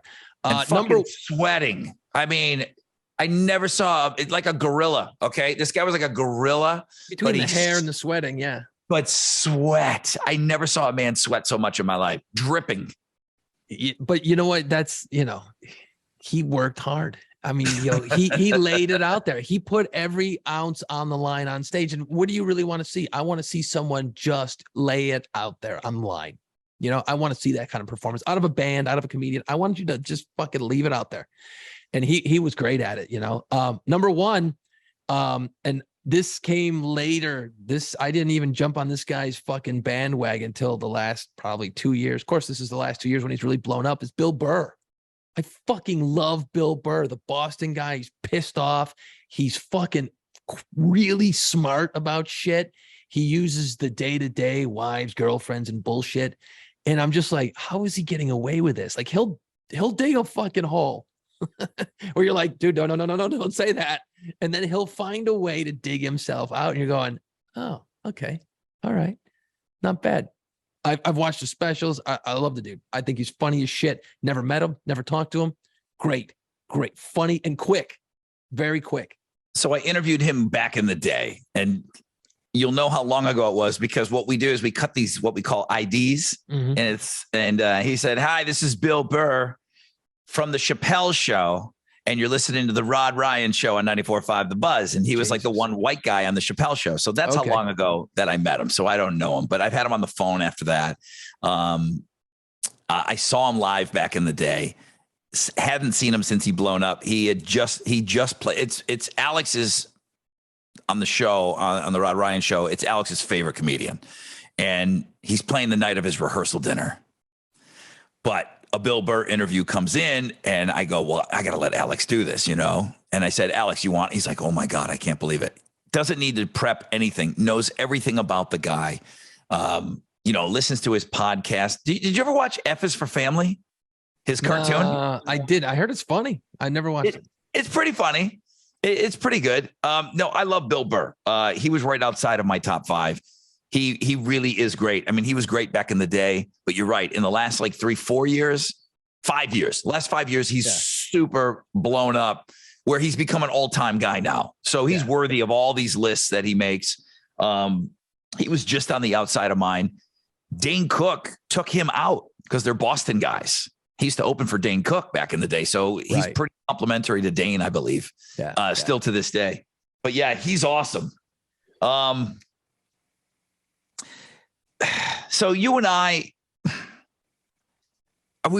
did we just really do 2 comedy lists and nothing for George Carlin? No. Who may be the greatest comedian of all time. Hands down, really. I don't know. But maybe, George Carlin, if there's going to be a Mount Rushmore, then Richard Pryor's going to be right next to him, right? There's Carlin, there's Pryor, there's George Washington, there's Abe Lincoln. I mean, yeah. I mean, Carlin was Don Rickles. I don't know. I mean, but Carlin was not my parents weren't watching him. You know what I mean? Like he was dirtier. But going back and over the years watching YouTube of Carlin, that fucking guy was smart. And the shit he was saying in the 70s and 80s, you're like, what the fuck? We're still doing the same dumb shit now. Like he was super smart, super smart. Should he be on my list? Absolutely. But it's not from my world. You know what I mean? You know what is my world? And this is going way back HBO. Bill Cosby sitting on that chair. Oh yeah. Himself. That is great. Gives us the chocolate cake. Yeah. I must listen to that 10,000 times. It was always on HBO and it was funny. And Bill Cosby was just funny with his face. And I couldn't bring myself to like put him on a list. It's like, talking about OJ is like one of the all-time greats, it's just immediately. I just couldn't, but Bill Cosby was like one of the fucking greats, right? He was awesome. Like we would quote Bill Cosby himself. But then he became so fucking full of himself. And it's like, if there was a guy on stage swearing, he'd call him up. It's like, you don't need the curse words. It's You're like, not working blue, are you? Yeah. I like am. He wanted to kind of be the governor of, of everybody and, the overlord, which I thought he kind of overreached. Why no Dave Chappelle? Everyone says he's the greatest comedian of all time. Where are you at Dave Chappelle? I've only seen like one stand-up episode. He actually came out during the Foo Fighters thing to bring it back around, and he did Creep at the end. He sang. Was it bad? Creep. He can't sing, right? No, it's terrible. But he can't sing. But you know what? He's a stand-up comedian. He knows how to work a crowd. He owned it. He can't fucking sing, but he owned it. You know what I mean? Like he was. Yeah, it worked. It was okay. You know what I mean? Right. I like him. He's very smart. I feel sometimes, the smoking freaks me out. I'm like, dude, you're going to fucking die. Cigarettes. Stop smoking. Every stand-up smoked back in the day. Stop smoking. Every one of them smoked. But we've learned some things along the way. But I just feel like he's trying a little hard to give me a real message. Bro, I just want to laugh. I'm okay with some messages along the way, but it just always feels like he's teaching me some shit. He wants me to fucking know all the time. And I'm okay with that too, but funny, laugh out loud. Holy shit, this is hysterical. He's just I've never had that with him. Never. Funny as shit. You know what I used to love, but then he got way down the road on politics and bullshit was Dennis Miller from Saturday Night Live back in the day. Used to do Weekend Update. I went and saw him years ago. I saw him a couple times. Fucking funny, but that's where you got to get a dictionary and you're fucking, what's he saying? I don't understand. Half of the jokes are blowing over my head. But I used to love that because you had to really focus, and you felt a little smarter afterwards. And the way he would weave everything together, you're like, holy shit, this guy's just sweater. Just bubbling under. I had mentioned that Dice was there, and then bubbling under. I did see him live in college. Norm Macdonald. Oh, nice. Norm Macdonald was so fucking funny. He was so great on Weekend Update. Yeah. He was so great in everything that he did. And every comedian loved him. Every comedian said he was the funniest guy. Howard Stern said he was the funniest guy. He was just funny. He was just funny. And God, he was just his delivery, the way that he sounded. He came in studio a bunch of times. I got to meet him. He was really nice. He was a really, really nice guy. I kind of got the feeling he didn't want to be there, but he still was nice. The comedian thing is weird. If a band's going to come in, in most cases, the bands want to come in. Some record labels force them to do that. In the comedic world, the comedians, it could be a part of their contract that if I can get you on local radio, you have to do it. And we would do a lot of comedians that way. And you could tell it's my one experience with Joe Rogan. You know what? Just not a cool guy, did not want to be there, was definitely in the contract that, hey, you know what? He had to get up and do morning radio, and just, I just didn't get along with him. I don't know. I felt he was a dick. There were people there. We were doing a contest. Back in the day, a silly hamburger eating contest. And I haven't talked about this in forever because Rogan's so huge now. But it was a thing. Like, people would tell Rogan, like, what's your beef with the guy in Houston? He's like, I don't fucking know that guy. It was a thing. The guys that were there doing a contest, and then Joe Rogan had come in, so we got this crazy busy show. They all wanted to take a picture with him, and he's like, no, I got to go. I guess you got to go, but where do you got to be? A lot of those guys had to do TV as well. They had to go to the local TV station. So I'm not saying that he didn't have somewhere to go, but man, it doesn't take a whole lot of time just to go snap, snap, snap, snap. Boom. Okay. 4 guys, idiots eating world's biggest hamburger. And then I'm going to go to the TV show. So, and have even less fun than I just had on the radio show, where they can kind of, they got a little bit more leeway. Right. Maybe that's why. Maybe because you got to go to every city and you're talking to every fucking jagoff doing a morning show, and not all of them are good. You know what I mean? Like, you got to deal with that. I get it, where the snowball effect, and I've heard that from different people. It's like, do I want to talk to another fucking, zany DJ, and all that shit. So I get it, but yeah, take the picture and walk away. You're good. You know what that does? puts a smile on somebody's face, and move on. You know, no harm, no foul there. The greatest of all time of getting up and realizing that radio was good for him and came in every time. The fucking GOAT was Ralphie May. And I became friends with Ralphie May, and God rest his soul. And then it's going to go into my Dinah story. But, you know, Ralphie called me up when I was looking for a co-host, and he said, hey, you know, hey, Rod, you know, Ralphie did always sound the same. If you go watch Ralphie clips, it's like, hey, Rod, listen, you know, do you have I'm not going to do the whole thing in Ralphie's voice. Do you have a girl named Dinah Powers? Call me back. So he left me a message. He's like, do you have a resume and a cassette of Dinah Powers? He said, call me back. Oh, I got to talk to you. Well, Ralphie May calls you. You're going to call him back, right? Pretty much. Yeah, usually. So this is exactly what I told him. He's like, hey, Ralphie, what's up?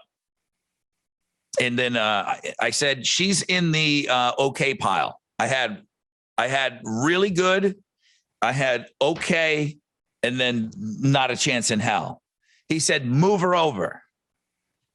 I said, well, okay, what? Now, he would go down to their show in Florida all the time, much like he'd come in on my show. He's like, dude, and I remember him, what he said. He goes, she works like a fucking dude.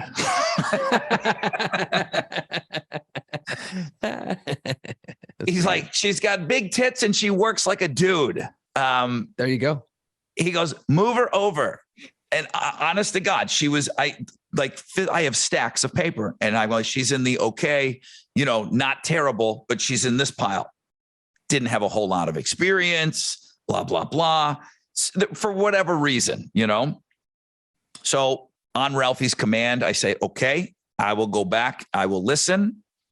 I ended up giving her a call. She got one of the invites to come on because I had the different co-hosts. We flew them in and they did one show with me. And like for 4 or 5 weeks, I had 4 or 5 different people on with me.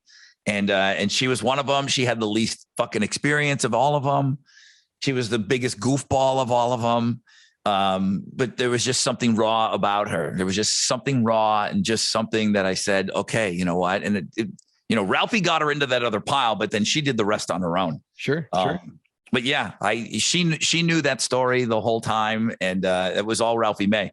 Back to you know, morning radio. Ralphie was the best at it. I played him at David Cross. I think it's David Cross. I don't know. There's another guy that's just kind of like a hipster dude, and just, you know, he's the cool guy on the stage, and he made fun of morning DJs in a bit. He's like, and the worst thing that happens in your life is you got to go to, you know, St. Louis, and then you got to go on Zippy and Sharky's show, and then you blah, blah, blah, blah, blah. And he's talking about this. And I remember playing the clip for Ralphie, and he goes, listen, man, that's a really good guy. I'm friends with him, but man, he's wrong. He's just wrong. He goes, I love coming in with you guys. He goes, I'm not just saying that. And Ralphie's line was, love you, mean it when I say it. And he was the best at morning radio. He was so great. He didn't have to be on. He just was Ralphie May, right. You know, and you've done this before. It's uncomfortable, man. It's like, do you need to go into your bit right now? Do you need to tell me a joke, or do we talk about what kind of car you drive? Are you married? You know, do you like popcorn? Comedians are weird. You know, it's just weird. It's like kicking them like a jukebox and hoping that they just be funny. Yeah, I think that's part of the problem is you anticipate them. Oh, they're fucking comedians. I can just sit back, ask one question. They're going to take it from there and be funny. And a lot of times you're just like, okay. And they're, you know, you're right. You don't know if they're going to like try and like when you watch comedians get interviewed on Leno or, you know, any of the night shows, they've been prepped. They go, look, I got some new jokes. Here's some material I want to work out. Ask me these questions. You know, correct. So you can see it when you know that you start watching, you're like, oh, he's asking them this question because here comes the joke. You know what I mean? You see it. It's all played out in front of you. But they don't do that with us. They just walk in and stand there going, all right, let's do it.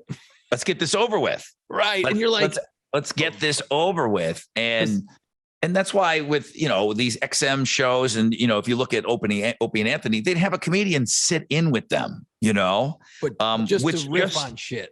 Which just, I said Opie and Anthony, and you said Jim Norton. I'm looking at my list real quick. right? I got Jim Carrey at 5. I can't put anyone else in there. If Carrey is ending my list, that's a tough one, man. Because he had such a short stand-up career, though. Right. But what I'm saying is Jim fucking Brewer. Wow. Yeah, that's an omission. Fucking Brewer. Doing the metal stuff is great. So great on the air. Yep. So unbelievable. So appreciative of coming in, like I'm talking about with Ralphie. And if you could get him to hang out with you, man, you just wish that he would be your co-host for the rest of your life. He was so great, so complimentary, and just always just fed you great stuff. Fucking Jim Brewer is one of the all-time greats. He's one of the all-time great stand-ups. Damn it, how did I forget Brewer? Didn't we go to they do these things in radio, like morning show boot camps, right? Where all the zany DJ, Sharky and Zippy get together, and all those guys from all over the country go to like Chicago. We did a convention. you convention, and you trade ideas, you trade bits, you fucking drink too much. It's kind of what you do. Well, they have it in New Orleans, and Jim Brewer was one of the guest speakers or something. He came out and did like 45 minutes during one of the sessions. He was the keynote speaker, and that's what it was. Yeah, it was brilliant having him on because he went around and did so much morning radio back in the day that he just was brilliant at it. You know, he kind of knew everybody in the room. You know, I mean, he made you feel like he remembered you and everything. And he's one of the all-time greats. He's one of the all-time greats. I loved him on SNL, but you know, him and his stand-up, God. Yeah, look at this stuff on YouTube. It's hysterical. When he starts getting into the metal bands and all that shit, it's really, really good. When I was working in Denver, there was a guy who did co-host, and he was like a local stand-up comedian. And Denver was a hotbed of the stand-up comedian world. So he knew a lot of the regional guys, and he would, you know, the comedians were always hanging out. Like, there's nothing better and more hysterical in the world than if you're allowed or you get to go into a room where comedians are all sitting around and just fucking with each other. Because it's, you know, when you and the boys get together, you're all fucking with each other, you're laughing, you're having a good time. It's funny, right? It's funny. When you got trained professionals doing it, you're just fucking losing your shit because they're saying whatever the fuck they want. It's vicious. It's so fucking vicious. I never, and I went over to this dude's house, and there's like 4 or 5 guys sitting around, and it's just never ending, and it's just pouncing, and they're all trying to outdo each other, and it's just one-upmanship. And I'm sitting, I didn't say a word because I knew if I said one fucking word, it was lights out. Because, you know, you're thinking, oh, I got a pretty good line. No, you don't. Just shut up and sit in your corner, boy. Yeah. And I did. I fucking sat in my corner and I still got hammered, and it was awesome. I mean, that's the kind of stuff. And you'll hear comedians talk about, like, when you watch like some of the guys, you know, Jerry Seinfeld, when he does his comedians in cars getting coffee thing, which is great, by the way. They always talk about the old days of being at the all the rooms in LA, you know, the small clubs, and how backstage was just fucking so great. And that's where you learned and you got advice from people. And we didn't bring up Adam Sandler. He got to start in stand up. I don't think I've ever watched one of his stand-ups. It's not for me. It's not for me either. It's not for me. You know what? I've come to appreciate the Sandman as we get older, as we all age together. Yep. But at the height of his thing and Little Nicky and all that bullshit, I couldn't get into any of it. No. I go back. I can appreciate Billy Madison now and a couple of things, but man, it just cannot. Was not my thing. Not my thing. The Thanksgiving song sucks. I don't like it either. The Hanukkah song blows. It's old. It's fucking Daryl Strawberry. It hasn't played in 40 years. Like, yeah, no, I like some of his movies because his movies are pretty decent, you know, because he's got like a human element to his characters, which is kind of cool. You know, they're fuck ups. But yeah, no, stand up. No, thanks. No. God, who else are we missing? I know we're missing a bunch. Have you come in contact? Have you hung out with Craig Gass at all? No. Yeah. I know he's your guy. He does all the impressions. He does the great Gene Simmons and Paul Stanley on that one roast. We were in New Orleans. You were here. We went to see the Struts. And he was there. Yeah, so he's like he knows everybody. So you and I are out. Okay, I remember now. And then boom, he hits me up. He's like, dude, I'll get you in. Boom, boom, boom. I know the Struts. Blah blah blah. Fucking Eddie Trunk's here. I'll get you guys in. No worries. No worries. For some reason, I'm in a monkey costume running around New Orleans. Oh, fuck. It was Halloween, wasn't it? Yeah, you're right. I'm in a monkey costume. Are you dressed up? I just know I'm wearing a monkey outfit. No, I got some sort of fucking dumb get up on too. And Okay. somehow we dusted her chicks. It was just like me and you fucking hanging out somehow. Yep. So we go to the House of Blues, and Craig is a great guy. The voices and everything, I'm blown away. Yeah, he's a great guy because he'll come in and he'll sit in for a while. And Craig comes through. He's like, okay, I'll get you in, number one. Number two, okay, now we're going backstage. Okay, here's the struts. Oh, here's Eddie Trunk, who's this big radio guy, you know, metal guy. Yeah. And there's this unlikely picture always, you know, with him. You know, I've had him here. He's a great storyteller, but his voices are great. So he's a good friend, and shout out to him because he's super awesome, dude. You know what's great too, and I become a big fan. And when I go down my YouTube channel rabbit holes, I'll end up pulling up all the old Comedy Central roasts of like David Hasselhoff and all that. And you know, Jeff Ross is great at roasting the fuck out of people. You know what I mean? Like he's great at that. Is he a good stand-up? I don't know, but he can roast the fuck out of people, and he's great at it. And I love the roast because it's just vicious shit and it's funny. You know, and Craig Gass is never shined brighter than when he was on the roast of Gene Simmons. So, I mean, he not only does the Gene voice, but he does Paul, and he goes back and forth, just seamless. I mean, just effortlessly going back and forth between them. That's yeah, it is. It's a home run. All right, come on, let's go. Any comedians that we didn't hit that you wanted to? I mean, nobody picked Seinfeld. How can Seinfeld not go down as one of the greatest stand-up comedians of all time? Did we get too much of him? I think we did. For me, I was a late bloomer on the Seinfeld. I was not. I was in on it. Loved it. My favorite show. But the way people still talk about it, I'm like, I don't know, man. It just wasn't. It wasn't my thing. You know what I mean? It just wasn't my thing. I like Jerry Seinfeld. I think his Comedians in Coffee Cars, whatever the fuck that stupid show is, it's like 10-minute bits, but he gets out with all these stand-ups and they just tell old stories and shit. And they drive around in an old car and drink coffee. And it's really, really cool. Not exactly funny, but there's some funny moments, but it's like you get behind the curtain on these things. And it's a great series. And he's royalty. So there's nobody that he can't get. And what got me to watch that show was Eddie Murphy. Yeah. And it's a great episode. You know, not anybody can call up Eddie Murphy. You know, you have to be on that level to come at Eddie Murphy. That's how I feel anyway. I don't think Eddie Murphy's going to go and drive around with Dane Cook. But Seinfeld picks you up in a Porsche and, okay, Eddie Murphy's going to tell you some stories. And it was good. Yeah. It was good because there's this crazy mutual respect because I think Eddie knows how great he is. You know, I do feel that way. The way that he snubbed SNL for all those years. And, you know, Eddie, I think, buys into how big he is. And it's okay because he is that big. But, you know, when we go behind the scenes in the radio shit here, like that comedian stuff, like when they start breaking out, you know, like Jerry Seinfeld is such a fan of comedy and joke writing and jokes. And they talk about like, well, you know, there's this, there's that. Like, that's fun. I dig that. And you get behind the scenes on a lot of that shit, you know? Yeah, I don't know. I'm sure I'm going to think of others when I walk away from this podcast tonight, but yeah, I don't know. I got nothing else. I don't know. Let me take a quick break and then we'll do some final thoughts. Go ahead. The Rod Ryan Show Care Store.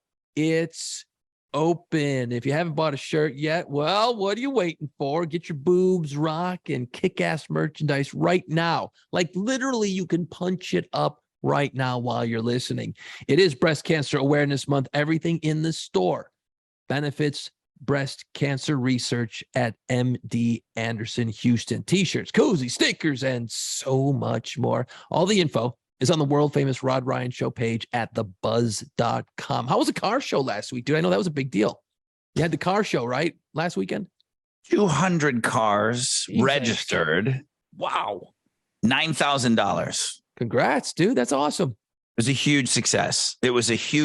So it was great. It's just a different time now, man. My radio station, your radio station, we don't have like these promo teams. We're not designed to be out and about. they don't want us out and about. And I just refuse, I'm kicking and screaming. I still want to be out on the streets and do things. And, right. I got a big right over here, couple weeks, bro. We're going to do Oktoberfest on White Oktoberfest. My station's like, we're not going with you. Go. You can do all this stuff. They don't. It's just different, But I don't care. I'm still out. I need to be out. I'm going out. I did a remote on Monday. I saw you were doing a remote. So it was great just being out with people that listen to the show. I don't need you to come up and say how much you love the show and stuff. It's really nice to hear. I never get sick of hearing it, but just being around people that listen to the show. I need that. I stand in a room with 3 other people and that's it. I need to interact with people that listen to the show, man.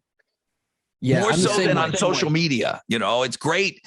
All the interaction that we get on social and everything. That's awesome. I need some face-to-face time. Bring it in for the real thing. Give me a hug. Yep. No, I agree. I was out a couple of weeks ago with the station. And again, I drove the fucking van. I packed all the boxes. I'm like, where's the people for this, man? I mean, I'm not better than that. I'm just saying, usually you have people that help you do all those things. Nope, it was me. I'm just fucking out there by myself doing my thing. And it was great. People came out of the woodwork and we were talking radio. We talked about the podcast a little bit. A couple of people listened to the podcast. That was cool. So you're right. I'm old school like you are. And the way you and I made our hay in New Orleans back in the day was we spent every night of the week out somewhere, shaking hands, having a beer with somebody. And we cultivated people to listen to the radio and become fans of the radio station that we worked at. But we earned every person. We went out and politic basically in our own drunken, unique way.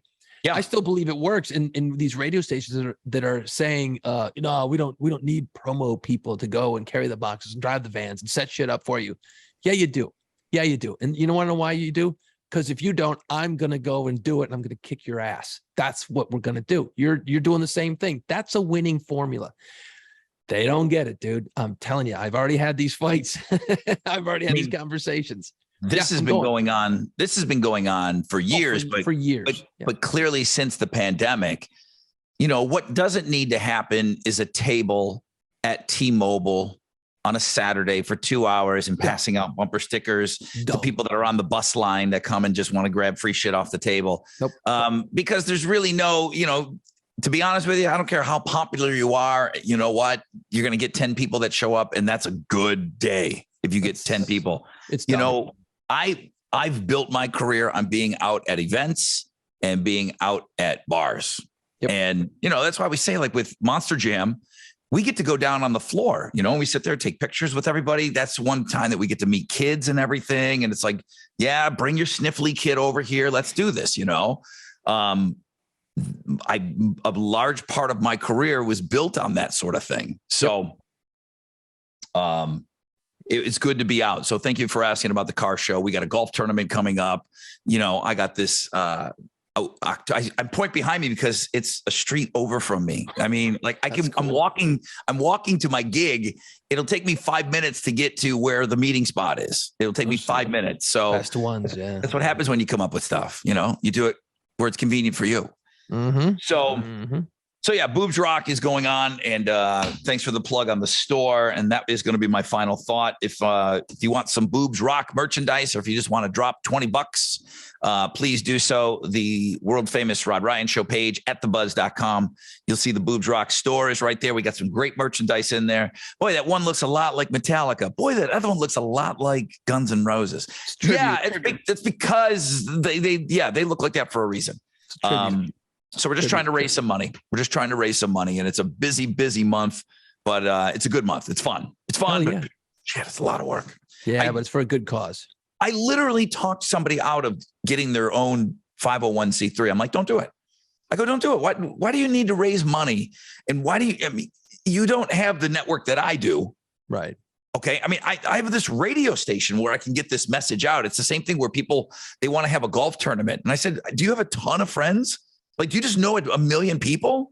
Because I'm on the radio begging people to sign up for my golf tournament, and there's a lot of people listening. So I have a large pool to pull from. So there was this great organization, and, the woman was going through, she's a breast cancer survivor, and I said, man, there's nothing wrong with going out and promoting awareness, telling your story, getting your word out there. But the minute that you start accepting money and doing all this, I go, man, it's a whole next level type of thing. And I said, God bless you if you want to do it, but you know what? Let other people do that. Go out there and you have a message to tell. Go tell them that. I get it. I mean, when it's all said and done with my career, one of the most rewarding things is going to be the formation of the Rod Ryan Show Cares Foundation. It really will, because that's going to be something that can last and it can stick around. Now, is anybody give a shit about it when I get off the air? Probably not. But it meant that I did something, right? Other than talk about fucking titties, on the radio. Well, you still kind of are with this, but you're right. Okay. In a nicer way. So it's a little nicer. That's it. Boobs rock all month long. Jason, final thoughts. I was in Los Angeles at the Foo Fighters thing, Rodney, and I was out there. Don't stay. Yeah. And, I'm out in LA for a couple of days and I'm driving around a lot. I'm in a car a lot because traffic in LA is fucking brutal. And I'm listening to some radio stations out there, Rod.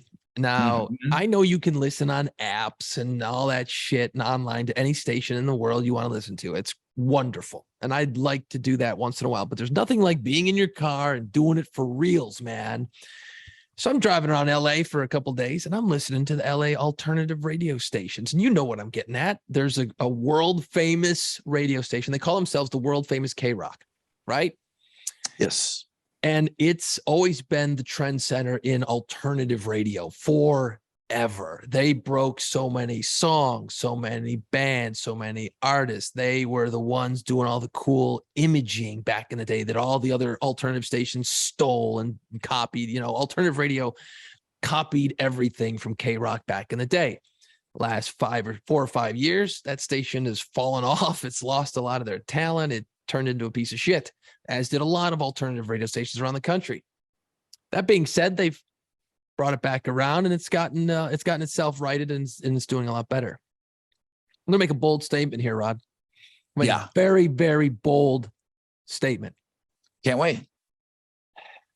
Your station, The Buzz in Houston, my station, Alt 92.3 in New Orleans, put it right up against it, baby, any day of the week. I would. From a sound, from what your jocks on the air do, from what my jocks on the air do, the music. I say we put us all three in a room. I'm using a syndicated morning show, so it's not fair on my end. I don't have the kind of juice. I don't have your show. But outside of that, the station, let's bring it, baby. We're doing all right. That was kind of my message. Your station's doing great.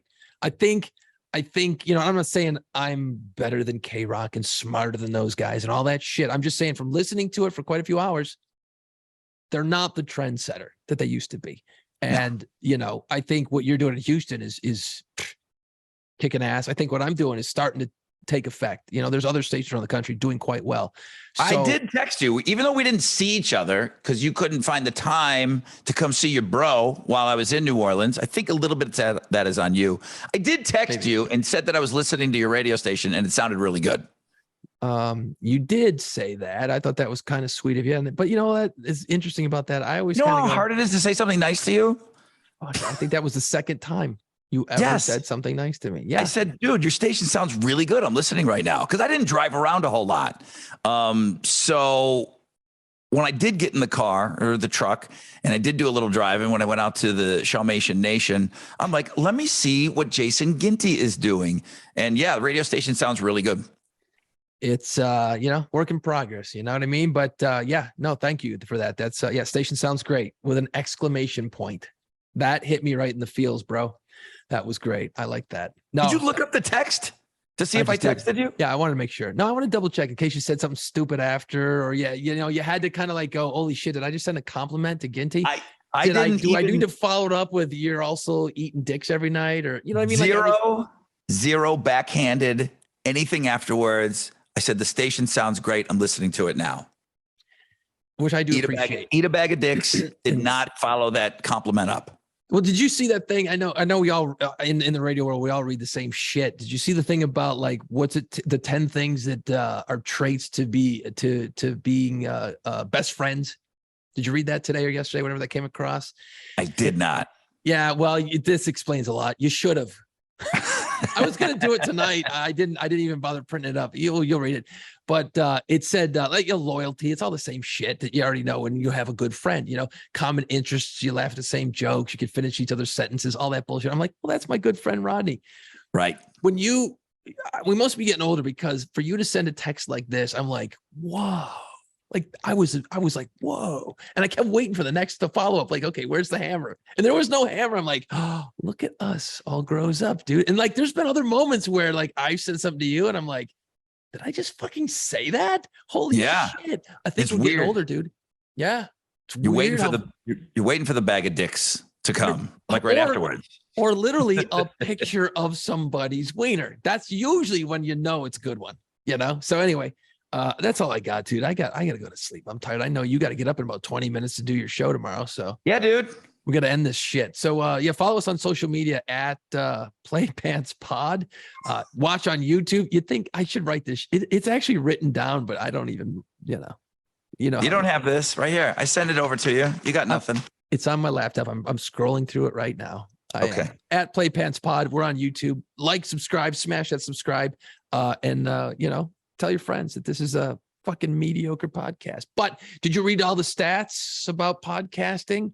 How like there's a million podcasts like floating out in the world, but like there's a huge percentage of them not continuing. So there's all this dead weight out in the world. Yeah, they're not active. I mean, so over half of them are not active. They're just like clogging up the fucking pods. I don't know where this shit sits. Hey, get the fuck out of my way. Okay, we're coming through now. We're going to keep doing this shit most weeks. Let's go. It's time. Put on Play Pants. Find us wherever you listen to podcasts. See us on our YouTube channel and follow our social media pages at Play Pants Pod.